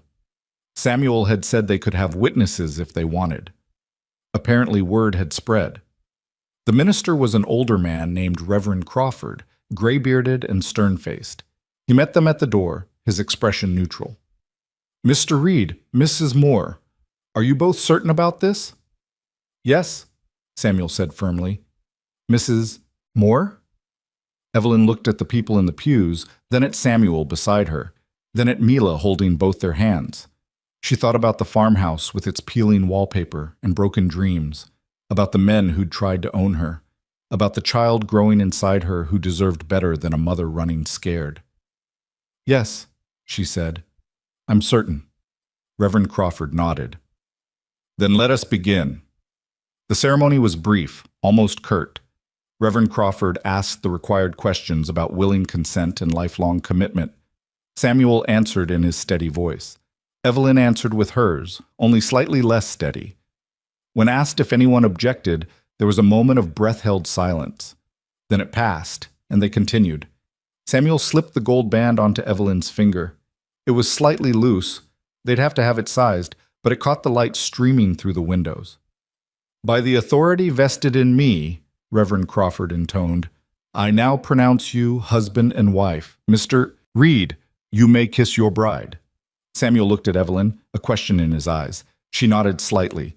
He leaned in and pressed his lips to hers, brief and chaste, more like sealing a contract than celebrating love. When he pulled back, he whispered, "All right?" "All right," she confirmed. They signed the papers while the congregation watched in silence. Marshall Webb came forward to serve as witness, along with a woman Evelyn recognized from town, Sarah, the neighbor who'd brought stew. Their signatures made it official, legal, binding. Evelyn Moore was dead. Evelyn Reed lived in her place. Outside, some neighbors offered congratulations. Others left quickly, their faces tight with judgment. Evelyn saw the calculations in their eyes, saw them noting her pregnant belly and doing the math. She lifted her chin and accepted their good wishes without shame. They were walking toward the wagon when Cyrus Holt stepped out from between two buildings. Samuel's hand went immediately to his gun, but Cyrus held up empty hands. "Not here for trouble," he said. His face was different from the last time Evelyn had seen him, harder, but also resigned. "Just wanted to say congratulations on your marriage, Mrs. Reed." The name in his mouth felt like a threat. Evelyn stepped closer to Samuel. "You're not welcome here," Samuel said quietly. "Get out of town." "I'm going, but I wanted you both to know the debt's canceled. My employer decided it wasn't worth pursuing. Too much legal trouble, too much attention." He looked at Evelyn directly. "You're free. The marriage did what you wanted it to, made you too expensive to collect." Relief flooded through Evelyn so powerfully her knees almost buckled. "Why should I believe you?" Cyrus shrugged. "Believe what you want, but you won't see me again. Job's done, such as it is." He tipped his hat mockingly. "Enjoy your new life, Mrs. Reed. Hope it's worth what you paid for it." Then he was gone, disappearing into the street crowd. Samuel's hand remained on his gun until Cyrus was out of sight. Then he turned to Evelyn. "You believe him?" she asked. "Doesn't matter if I believe him. Matters that we're prepared either way." He helped her into the wagon, his hand steady on her arm. "But if he's telling the truth, that's one less thing to worry about." They rode home in silence, Mila chattering between them about the wedding, about how pretty it was, about how now they were a real family. Samuel and Evelyn let her talk, both lost in their own thoughts. When they reached the ranch, Samuel helped Evelyn down from the wagon. She stood in the yard, looking at the house that was now legally her home, at the man who was now legally her husband. "Well," she said, "what now?" Samuel looked at her, then at the ring on her finger, then back at her face. "Now we live, we work, we raise children, we build something." "Just like that?" "Just like that." He offered his arm. "Mrs. Reed, would you like to go inside your home?" Evelyn took his arm, feeling the solid weight of him beside her. "Yes, I would." They walked up the porch steps together, Mila running ahead to open the door, and crossed the threshold into their married life. Behind them, the sun climbed higher, burning away the morning chill. Ahead, whatever came next waited. But for the first time in longer than she could remember, Evelyn felt something she'd thought was lost forever. She felt like she might actually survive this, like she might even, possibly, eventually be all right. It was enough. For now, it was enough. Winter came to Kansas territory with the kind of cold that settled into bones and stayed there. The first snow fell 3 weeks after the wedding, coating the ranch in silence and white. Evelyn stood at the kitchen window watching it accumulate, one hand resting on her belly where the baby had started moving more insistently, small flutters that felt like butterflies trapped beneath her skin. Behind her, Samuel added wood to the fire while Mila practiced her letters at the table. It was a scene of such ordinary domesticity that sometimes Evelyn had to remind herself it was real, that this was actually her life now. "Mrs. Reed?" Mila's voice broke through her thoughts. The name still sounded strange to Evelyn's ears even weeks later. "Can you check my writing?" Evelyn moved to the table, looking over Mila's careful work. The letters were uneven but legible, showing improvement from when they'd started lessons a month ago. "That's very good. Your M's are much better." "No, Papa said Mama used to be a teacher before she got married. Is that true?" "I don't know, sweetheart. You'd have to ask him." Samuel looked up from the fireplace. "She taught in a schoolhouse in Missouri for 2 years. That's where I met her." It was one of the few times he'd mentioned his first wife unprompted. Evelyn had learned over the weeks that Elizabeth was a presence in the house, in the quilt on Mila's bed that she'd sewn, in the way Samuel touched certain objects with careful reverence, in the shadow that sometimes crossed his face when he thought no one was watching. Evelyn didn't resent it. She understood grief's long fingers. "Was she pretty?" Mila asked. "Very pretty. And smart. She could read Greek and Latin." "Can Mrs. Reed read Greek?" "No," Evelyn said with a small smile. "Just English, and barely any French from what my mother tried to teach me." "That's still good," Mila said loyally. She returned to her letters, and the moment passed. But later, after Mila had gone to bed and Samuel was checking the animals one final time before the temperature dropped further, Evelyn found herself thinking about Elizabeth Reed, the woman who'd lived in this house, slept in that room across the hall, loved this man, and bore his child. What would she think of the arrangement her husband had made?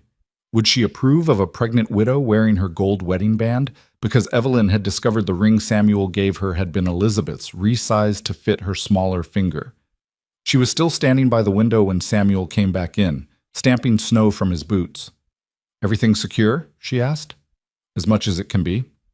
Going to be a hard night for the cattle." He moved to the fire, holding his hands out to the warmth. "You should get some sleep. Baby's taking energy from you." "I'm not tired yet." It was true. Despite her growing belly and the exhaustion that came with pregnancy, sleep had been elusive lately. Her mind wouldn't settle. Samuel studied her face, then gestured to the table. "Sit. I'll make tea." They sat across from each other while the kettle heated, the silence between them comfortable in the way it had become over weeks of shared space.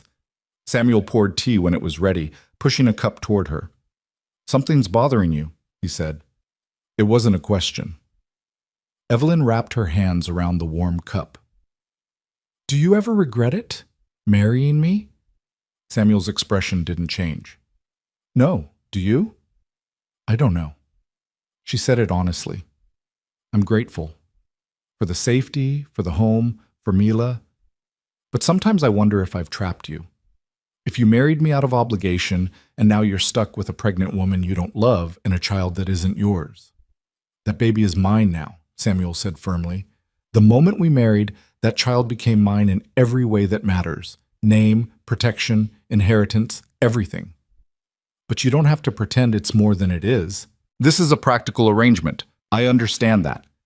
Samuel was quiet for a long moment, his fingers wrapped around his own cup.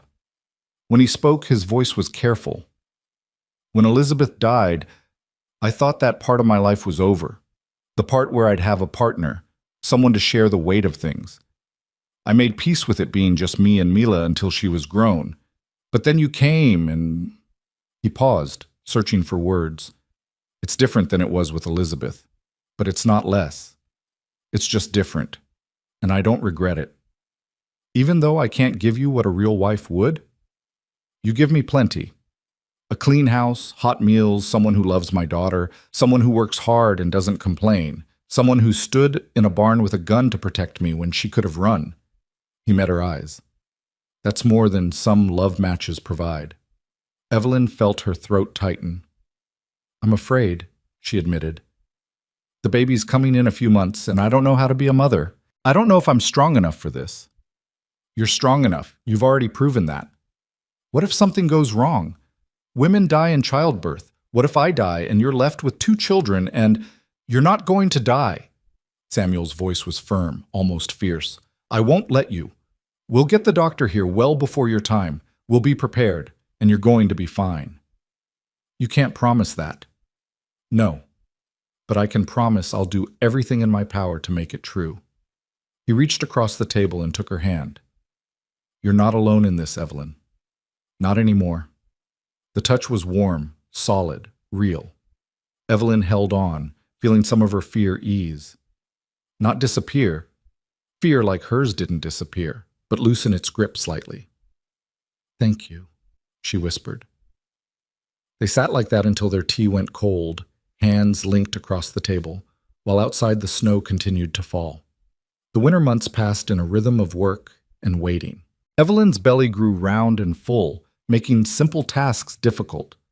Samuel took over the heavier chores without being asked, and Mila became her devoted helper, fetching things and talking to the baby through Evelyn's stomach with the unself-conscious sweetness of childhood.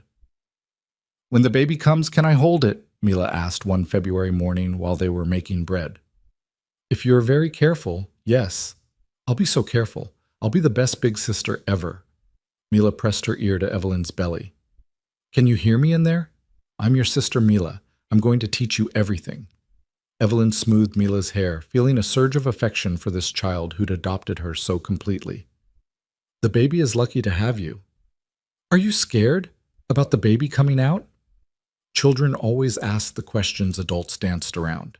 Evelyn considered lying, then decided Mila deserved honesty. Yes, a little. Having a baby is hard work and sometimes dangerous. But you'll be okay. Papa won't let anything bad happen. The absolute faith in Samuel's ability to control outcomes made Evelyn smile despite her fear. Your papa is very strong, but some things even he can't control. Then I'll help. Mila's small face was serious. I'll help take care of you and the baby. We're a family now. Families help each other. The simple declaration nearly undid Evelyn.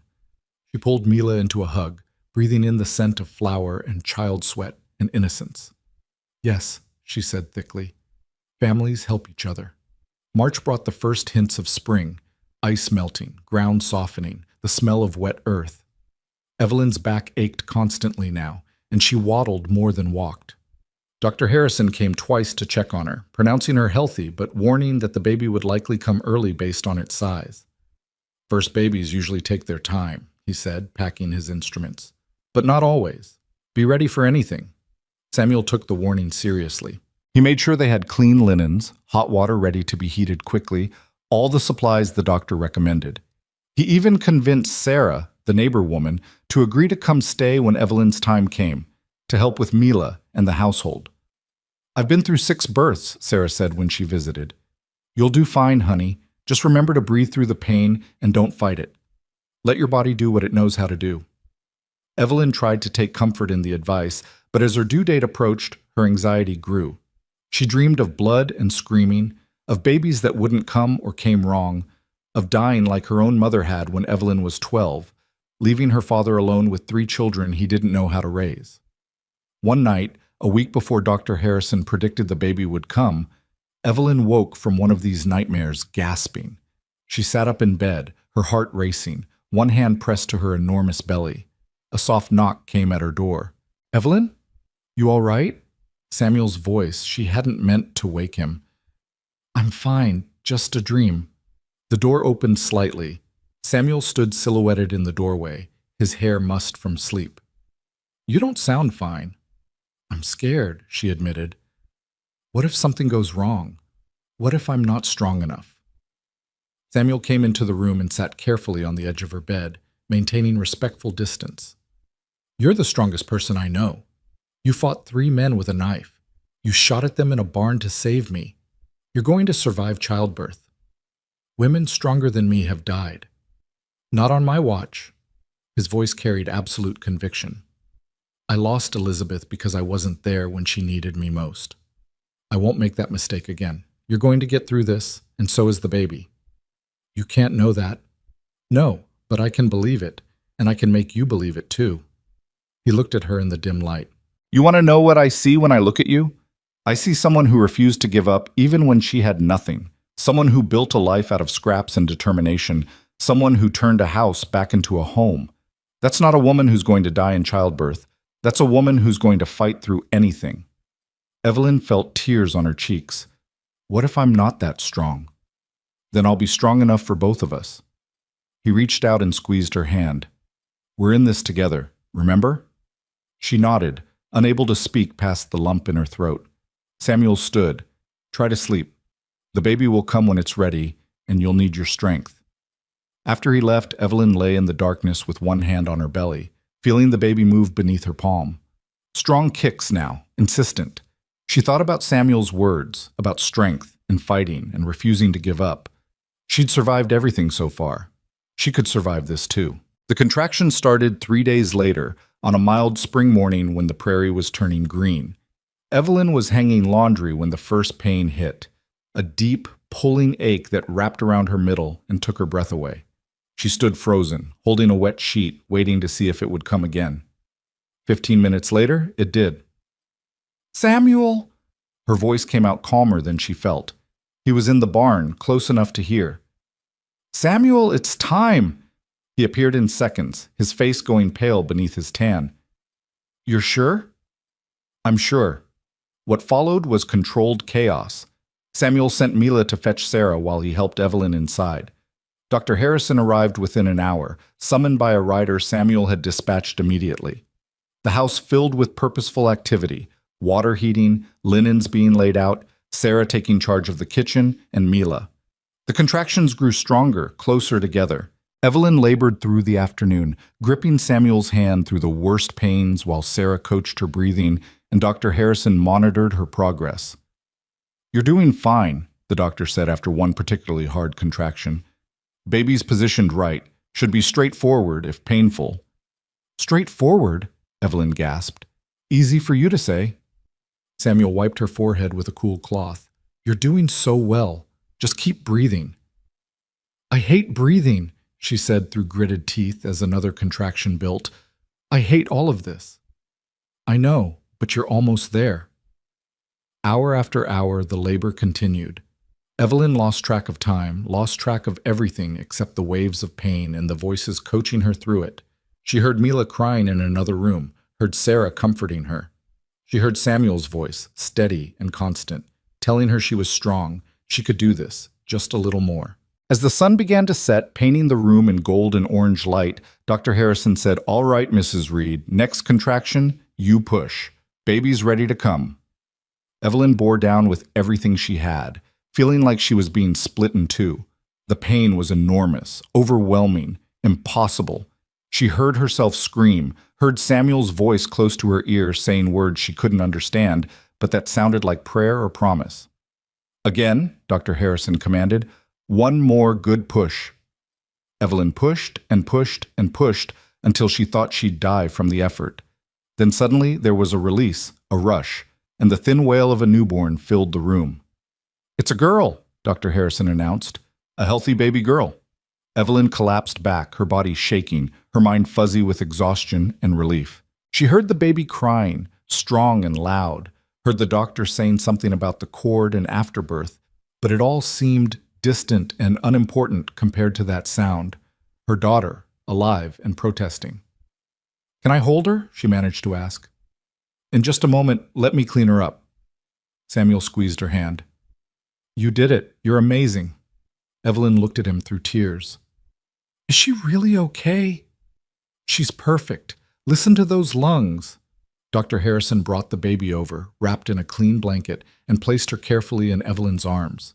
She was red-faced and wrinkled, with a shock of dark hair and eyes screwed shut against the world. She was the most beautiful thing Evelyn had ever seen. "Hello," Evelyn whispered. "Hello, little one. I'm your mama." The baby quieted at her voice, and Evelyn felt something click into place in her chest. This tiny person was hers. Hers to protect, to raise, to love. All the fear and pain of the past months suddenly made sense, suddenly had purpose. "Does she have a name?" Dr. Harrison asked, making notes in his ledger. Evelyn looked at Samuel. They'd discussed this briefly, but never settled on anything definite. "What do you think?" Samuel looked at the baby with an expression Evelyn had never seen on his face before. Wonder mixed with something that looked like grief and joy combined. "Rose," he said softly, "like Elizabeth's middle name, if that's all right with you." The generosity of it, offering his first wife's name to another man's child, made Evelyn's throat close up. "Rose Reed," she said. "Yes, that's perfect." "Rose Elizabeth Reed," Samuel corrected gently. He reached out and touched the baby's tiny hand. "Welcome home, Rose." The baby's fingers closed around his, and Samuel's expression crumpled for just a moment. Then he composed himself. But Evelyn had seen it. The moment he fell in love with this child who carried no blood of his but would carry his name forever. Dr. Harrison finished his work, confirmed that Evelyn and the baby were both healthy, and left with promises to check on them in a few days. Sarah brought Mila in to meet her new sister, and the little girl's face lit up with such pure joy that even Samuel smiled. "She's so small," Mila breathed, touching Rose's hand with one careful finger. "Can she hear me?" "She can hear you," Evelyn confirmed. "Hi, Rose. I'm your big sister. I'm going to teach you everything, just like I promised.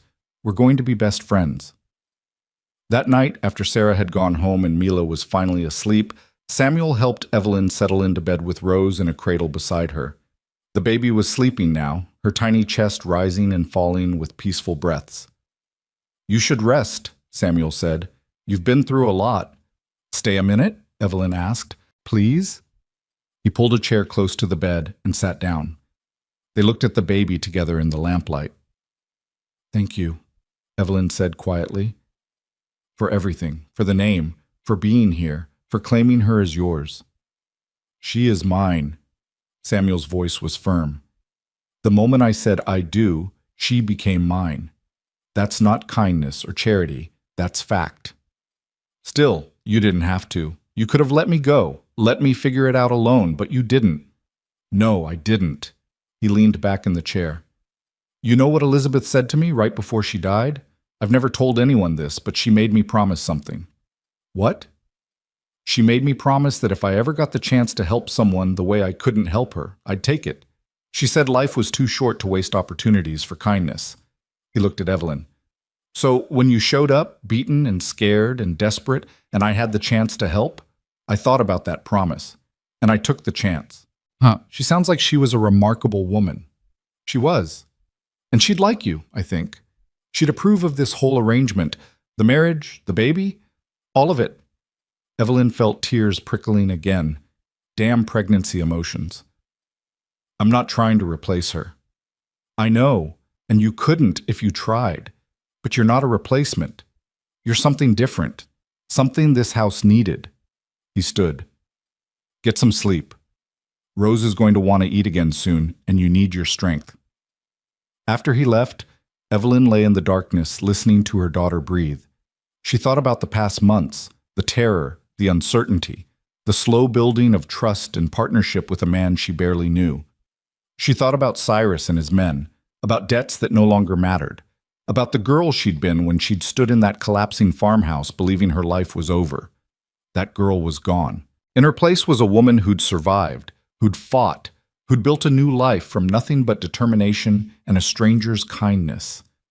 A woman who was a wife, a mother, a member of a family she'd never imagined having. Rose made a small sound in her sleep, and Evelyn reached over to rock the cradle gently. "It's all right," she whispered. "Mama's here. You're safe." And in that moment, saying those words, Evelyn realized they were true. Not just for Rose, but for herself. She was safe. She was home. She was exactly where she was supposed to be. Spring turned to summer, and the ranch came fully alive. Evelyn recovered from the birth slowly but steadily, regaining her strength while learning to navigate motherhood. Rose was a good baby, fussy sometimes, but generally content. She had Samuel's gray eyes, Evelyn noticed as weeks passed, though everyone politely pretended not to notice the coincidence. Mila was a devoted big sister, constantly wanting to hold Rose or sing to her or help with baths. Samuel was surprisingly natural with the baby, handling her with the same calm competence he brought to everything else. He'd take Rose in the evenings, walking with her while Evelyn rested, his deep voice rumbling as he talked to her about horses and cattle and the land. One warm June evening, Marshall Webb rode out to visit. Evelyn met him on the porch, wiping her hands on her apron while Rose slept in a basket nearby. "Marshall, is something wrong?" "No, just checking in. Heard you had the baby." He looked at Rose with the awkward appreciation men showed for infants. "She's healthy?" "Very. Strong lungs." "That's good." He cleared his throat. "I also wanted you to know Cyrus Holt left Kansas Territory, headed to Colorado with his men. Got word yesterday from a friend in Dodge City. He won't be bothering you anymore." Relief washed through Evelyn, though she realized she'd already started to believe she was safe. "Thank you for letting us know." "Part of the job."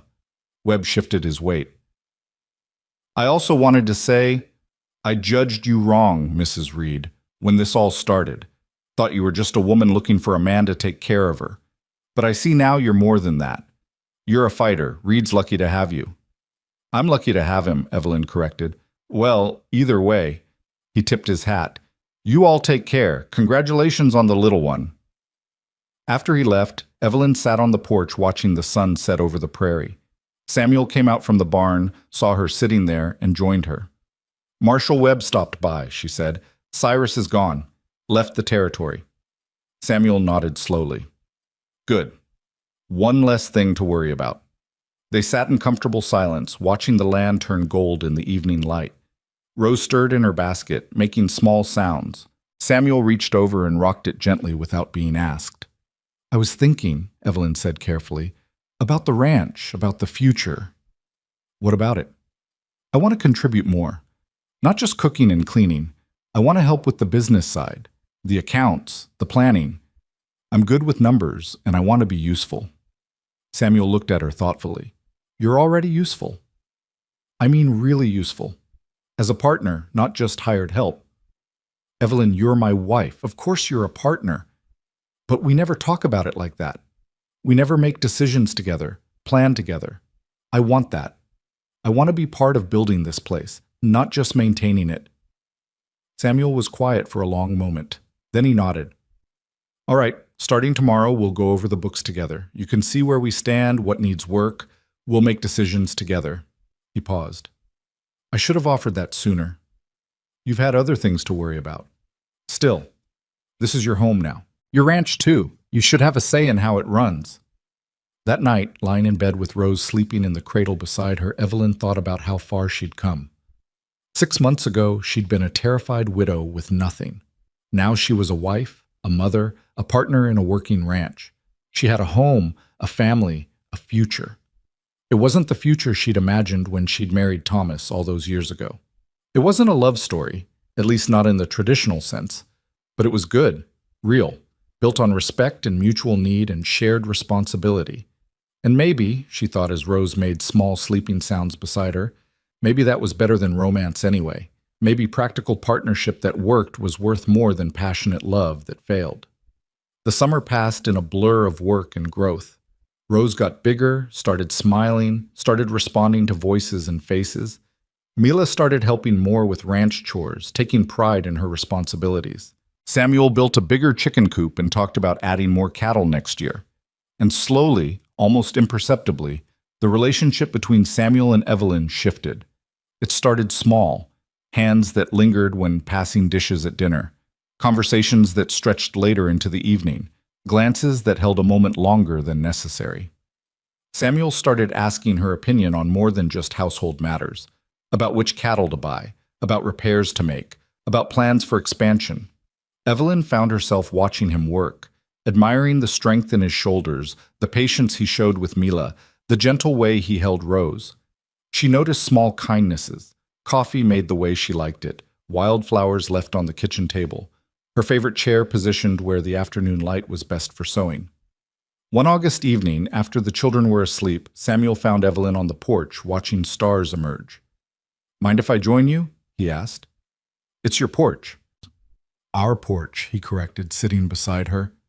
They sat in comfortable silence for a while. Then Samuel said, "I've been thinking about something." "What?" "About this." He gestured between them. "About us. This arrangement we made." Evelyn's heart beat faster. "What about it?" "It's working, better than I expected, honestly. The ranch is running well. The children are happy. Everything's good." "Yes, it is. But I was wondering—" He stopped, seeming to struggle for words. "I was wondering if maybe it could be more than just good, more than just an arrangement." Evelyn turned to look at him. In the starlight, his face was half-shadowed, but she could see the uncertainty there, the vulnerability. "What are you saying, Samuel?" "I'm saying that somewhere along the way, this stopped being just practical for me. I care about you, Evelyn, not just as the mother of my children or the woman who keeps my house, as you, as the person you are." He took a breath. "I'm saying I'd like this to be a real marriage. If you want that too." Evelyn's throat tightened. "Thought you married me out of obligation." "I married you because it made sense, but I care about you because of who you are, how you love Mila, how you fought for us when you could have run, how you work harder than anyone I know, how you're strong even when you're scared." He reached over and took her hand. "I'm not asking you to love me. I know that might not happen, but I'm asking if we can try for more than just partnership, if we can try for something real." Evelyn looked down at their joined hands, his rough with work, hers scarred from her own labor. She thought about the past months, about how this quiet man had given her everything when she had nothing, how he'd claimed her daughter as his own, how he'd stood between her and violence without hesitation. She thought about how her heart had started beating faster when she heard his voice, how she looked forward to their evening conversations, how she'd started caring about his comfort, his happiness, his opinion. When had that happened? When had obligation become affection, partnership become something deeper?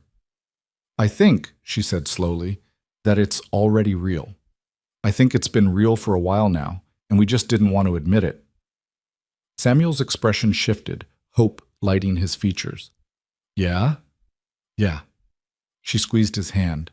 "I care about you too, Samuel, more than I meant to, more than I thought I could after Thomas.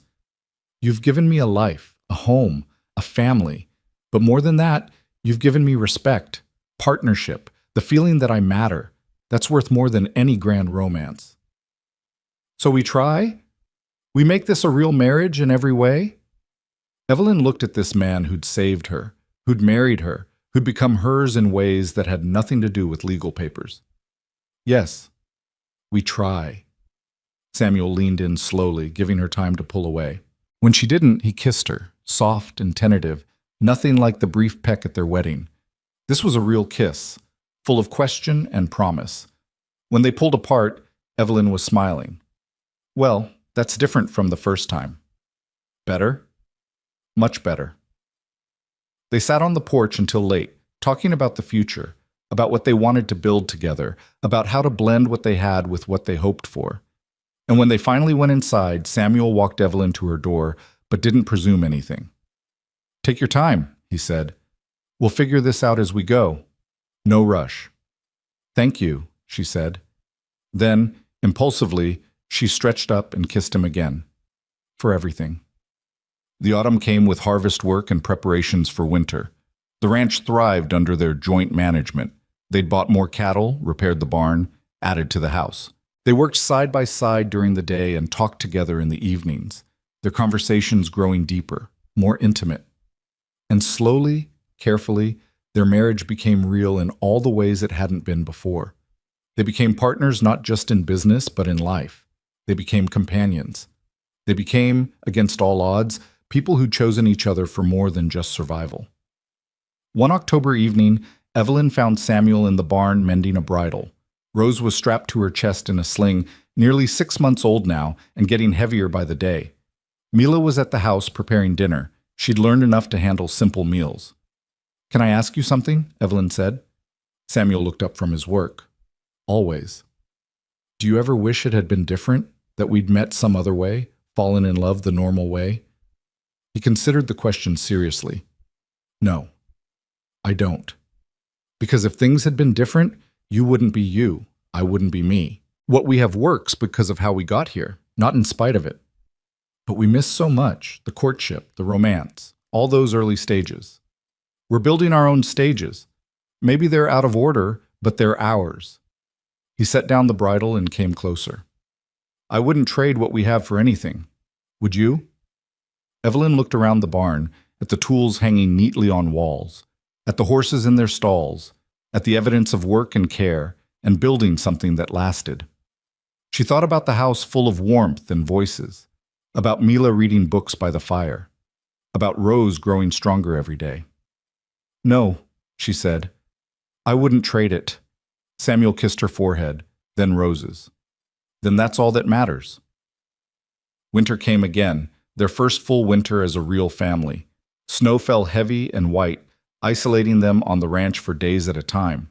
But inside the house, there was warmth, laughter, stories told around the fire. Mila teaching Rose how to clap her hands. Samuel and Evelyn working together over account books, planning for spring. On Christmas morning, Samuel gave Evelyn a gift. A new dress, deep blue, carefully sewn by Sarah in town. It was the first new dress Evelyn had owned in years. "I thought you deserved something that was yours," Samuel said. "Something that isn't worn or mended or hand-me-down." Evelyn held the dress against herself, feeling tears prick her eyes. "It's beautiful." "So are you." She looked at him, this man who'd become her husband in truth, not just in name. "I love you," she said. The words surprised her as much as they surprised him, but once spoken, she knew they were true. "I didn't mean to, didn't plan it, but I do." Samuel pulled her close, careful of Rose playing on the floor between them. "I love you too, have for months now, just didn't know how to say it." Mila looked up from her new doll. "Does this mean we're a real family now?" They both laughed. "We've been a real family for a while now," Samuel said. "We just finally admitted it." "Good," Mila said matter-of-factly. "I knew it all along." Spring came as it always did, turning the prairie green and filling the air with the scent of new growth. Evelyn stood in the garden, much bigger now, expanded to feed their growing family, and watched Samuel work with Mila in the corral, teaching her to handle a horse. Rose sat in a basket nearby, babbling to herself and reaching for passing butterflies. A year ago, Evelyn had been alone in a collapsing house, facing violence and despair. She'd had nothing but determination and the clothes on her back. Now she had everything. A home, a husband she loved, 2 daughters, a future that stretched out full of possibility instead of fear.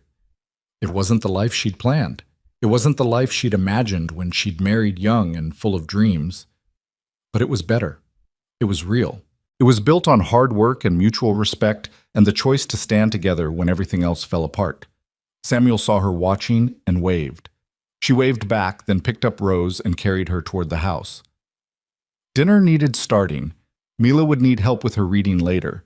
There were eggs to collect and bread to bake, and 100 small tasks that made up the fabric of daily life. But first she paused on the porch and looked out at the land, their land, stretching endlessly under a clear blue sky. She thought about the winter widow who'd had nothing and the spring wife who had everything. The difference wasn't in what she had, but in who she'd become.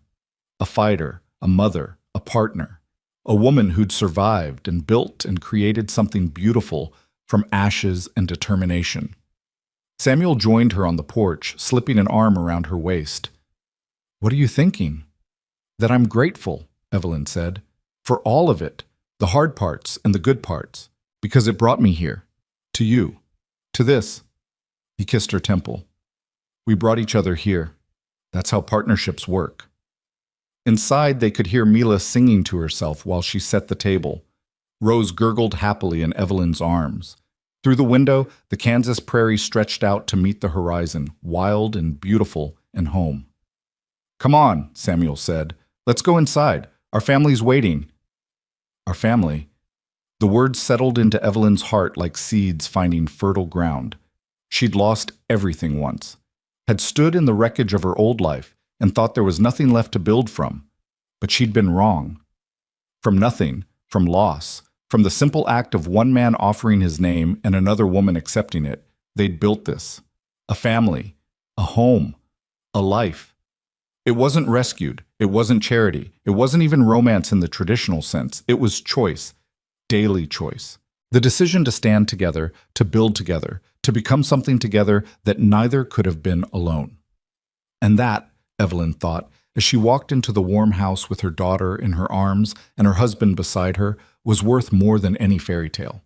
That was real. That was lasting. That was love.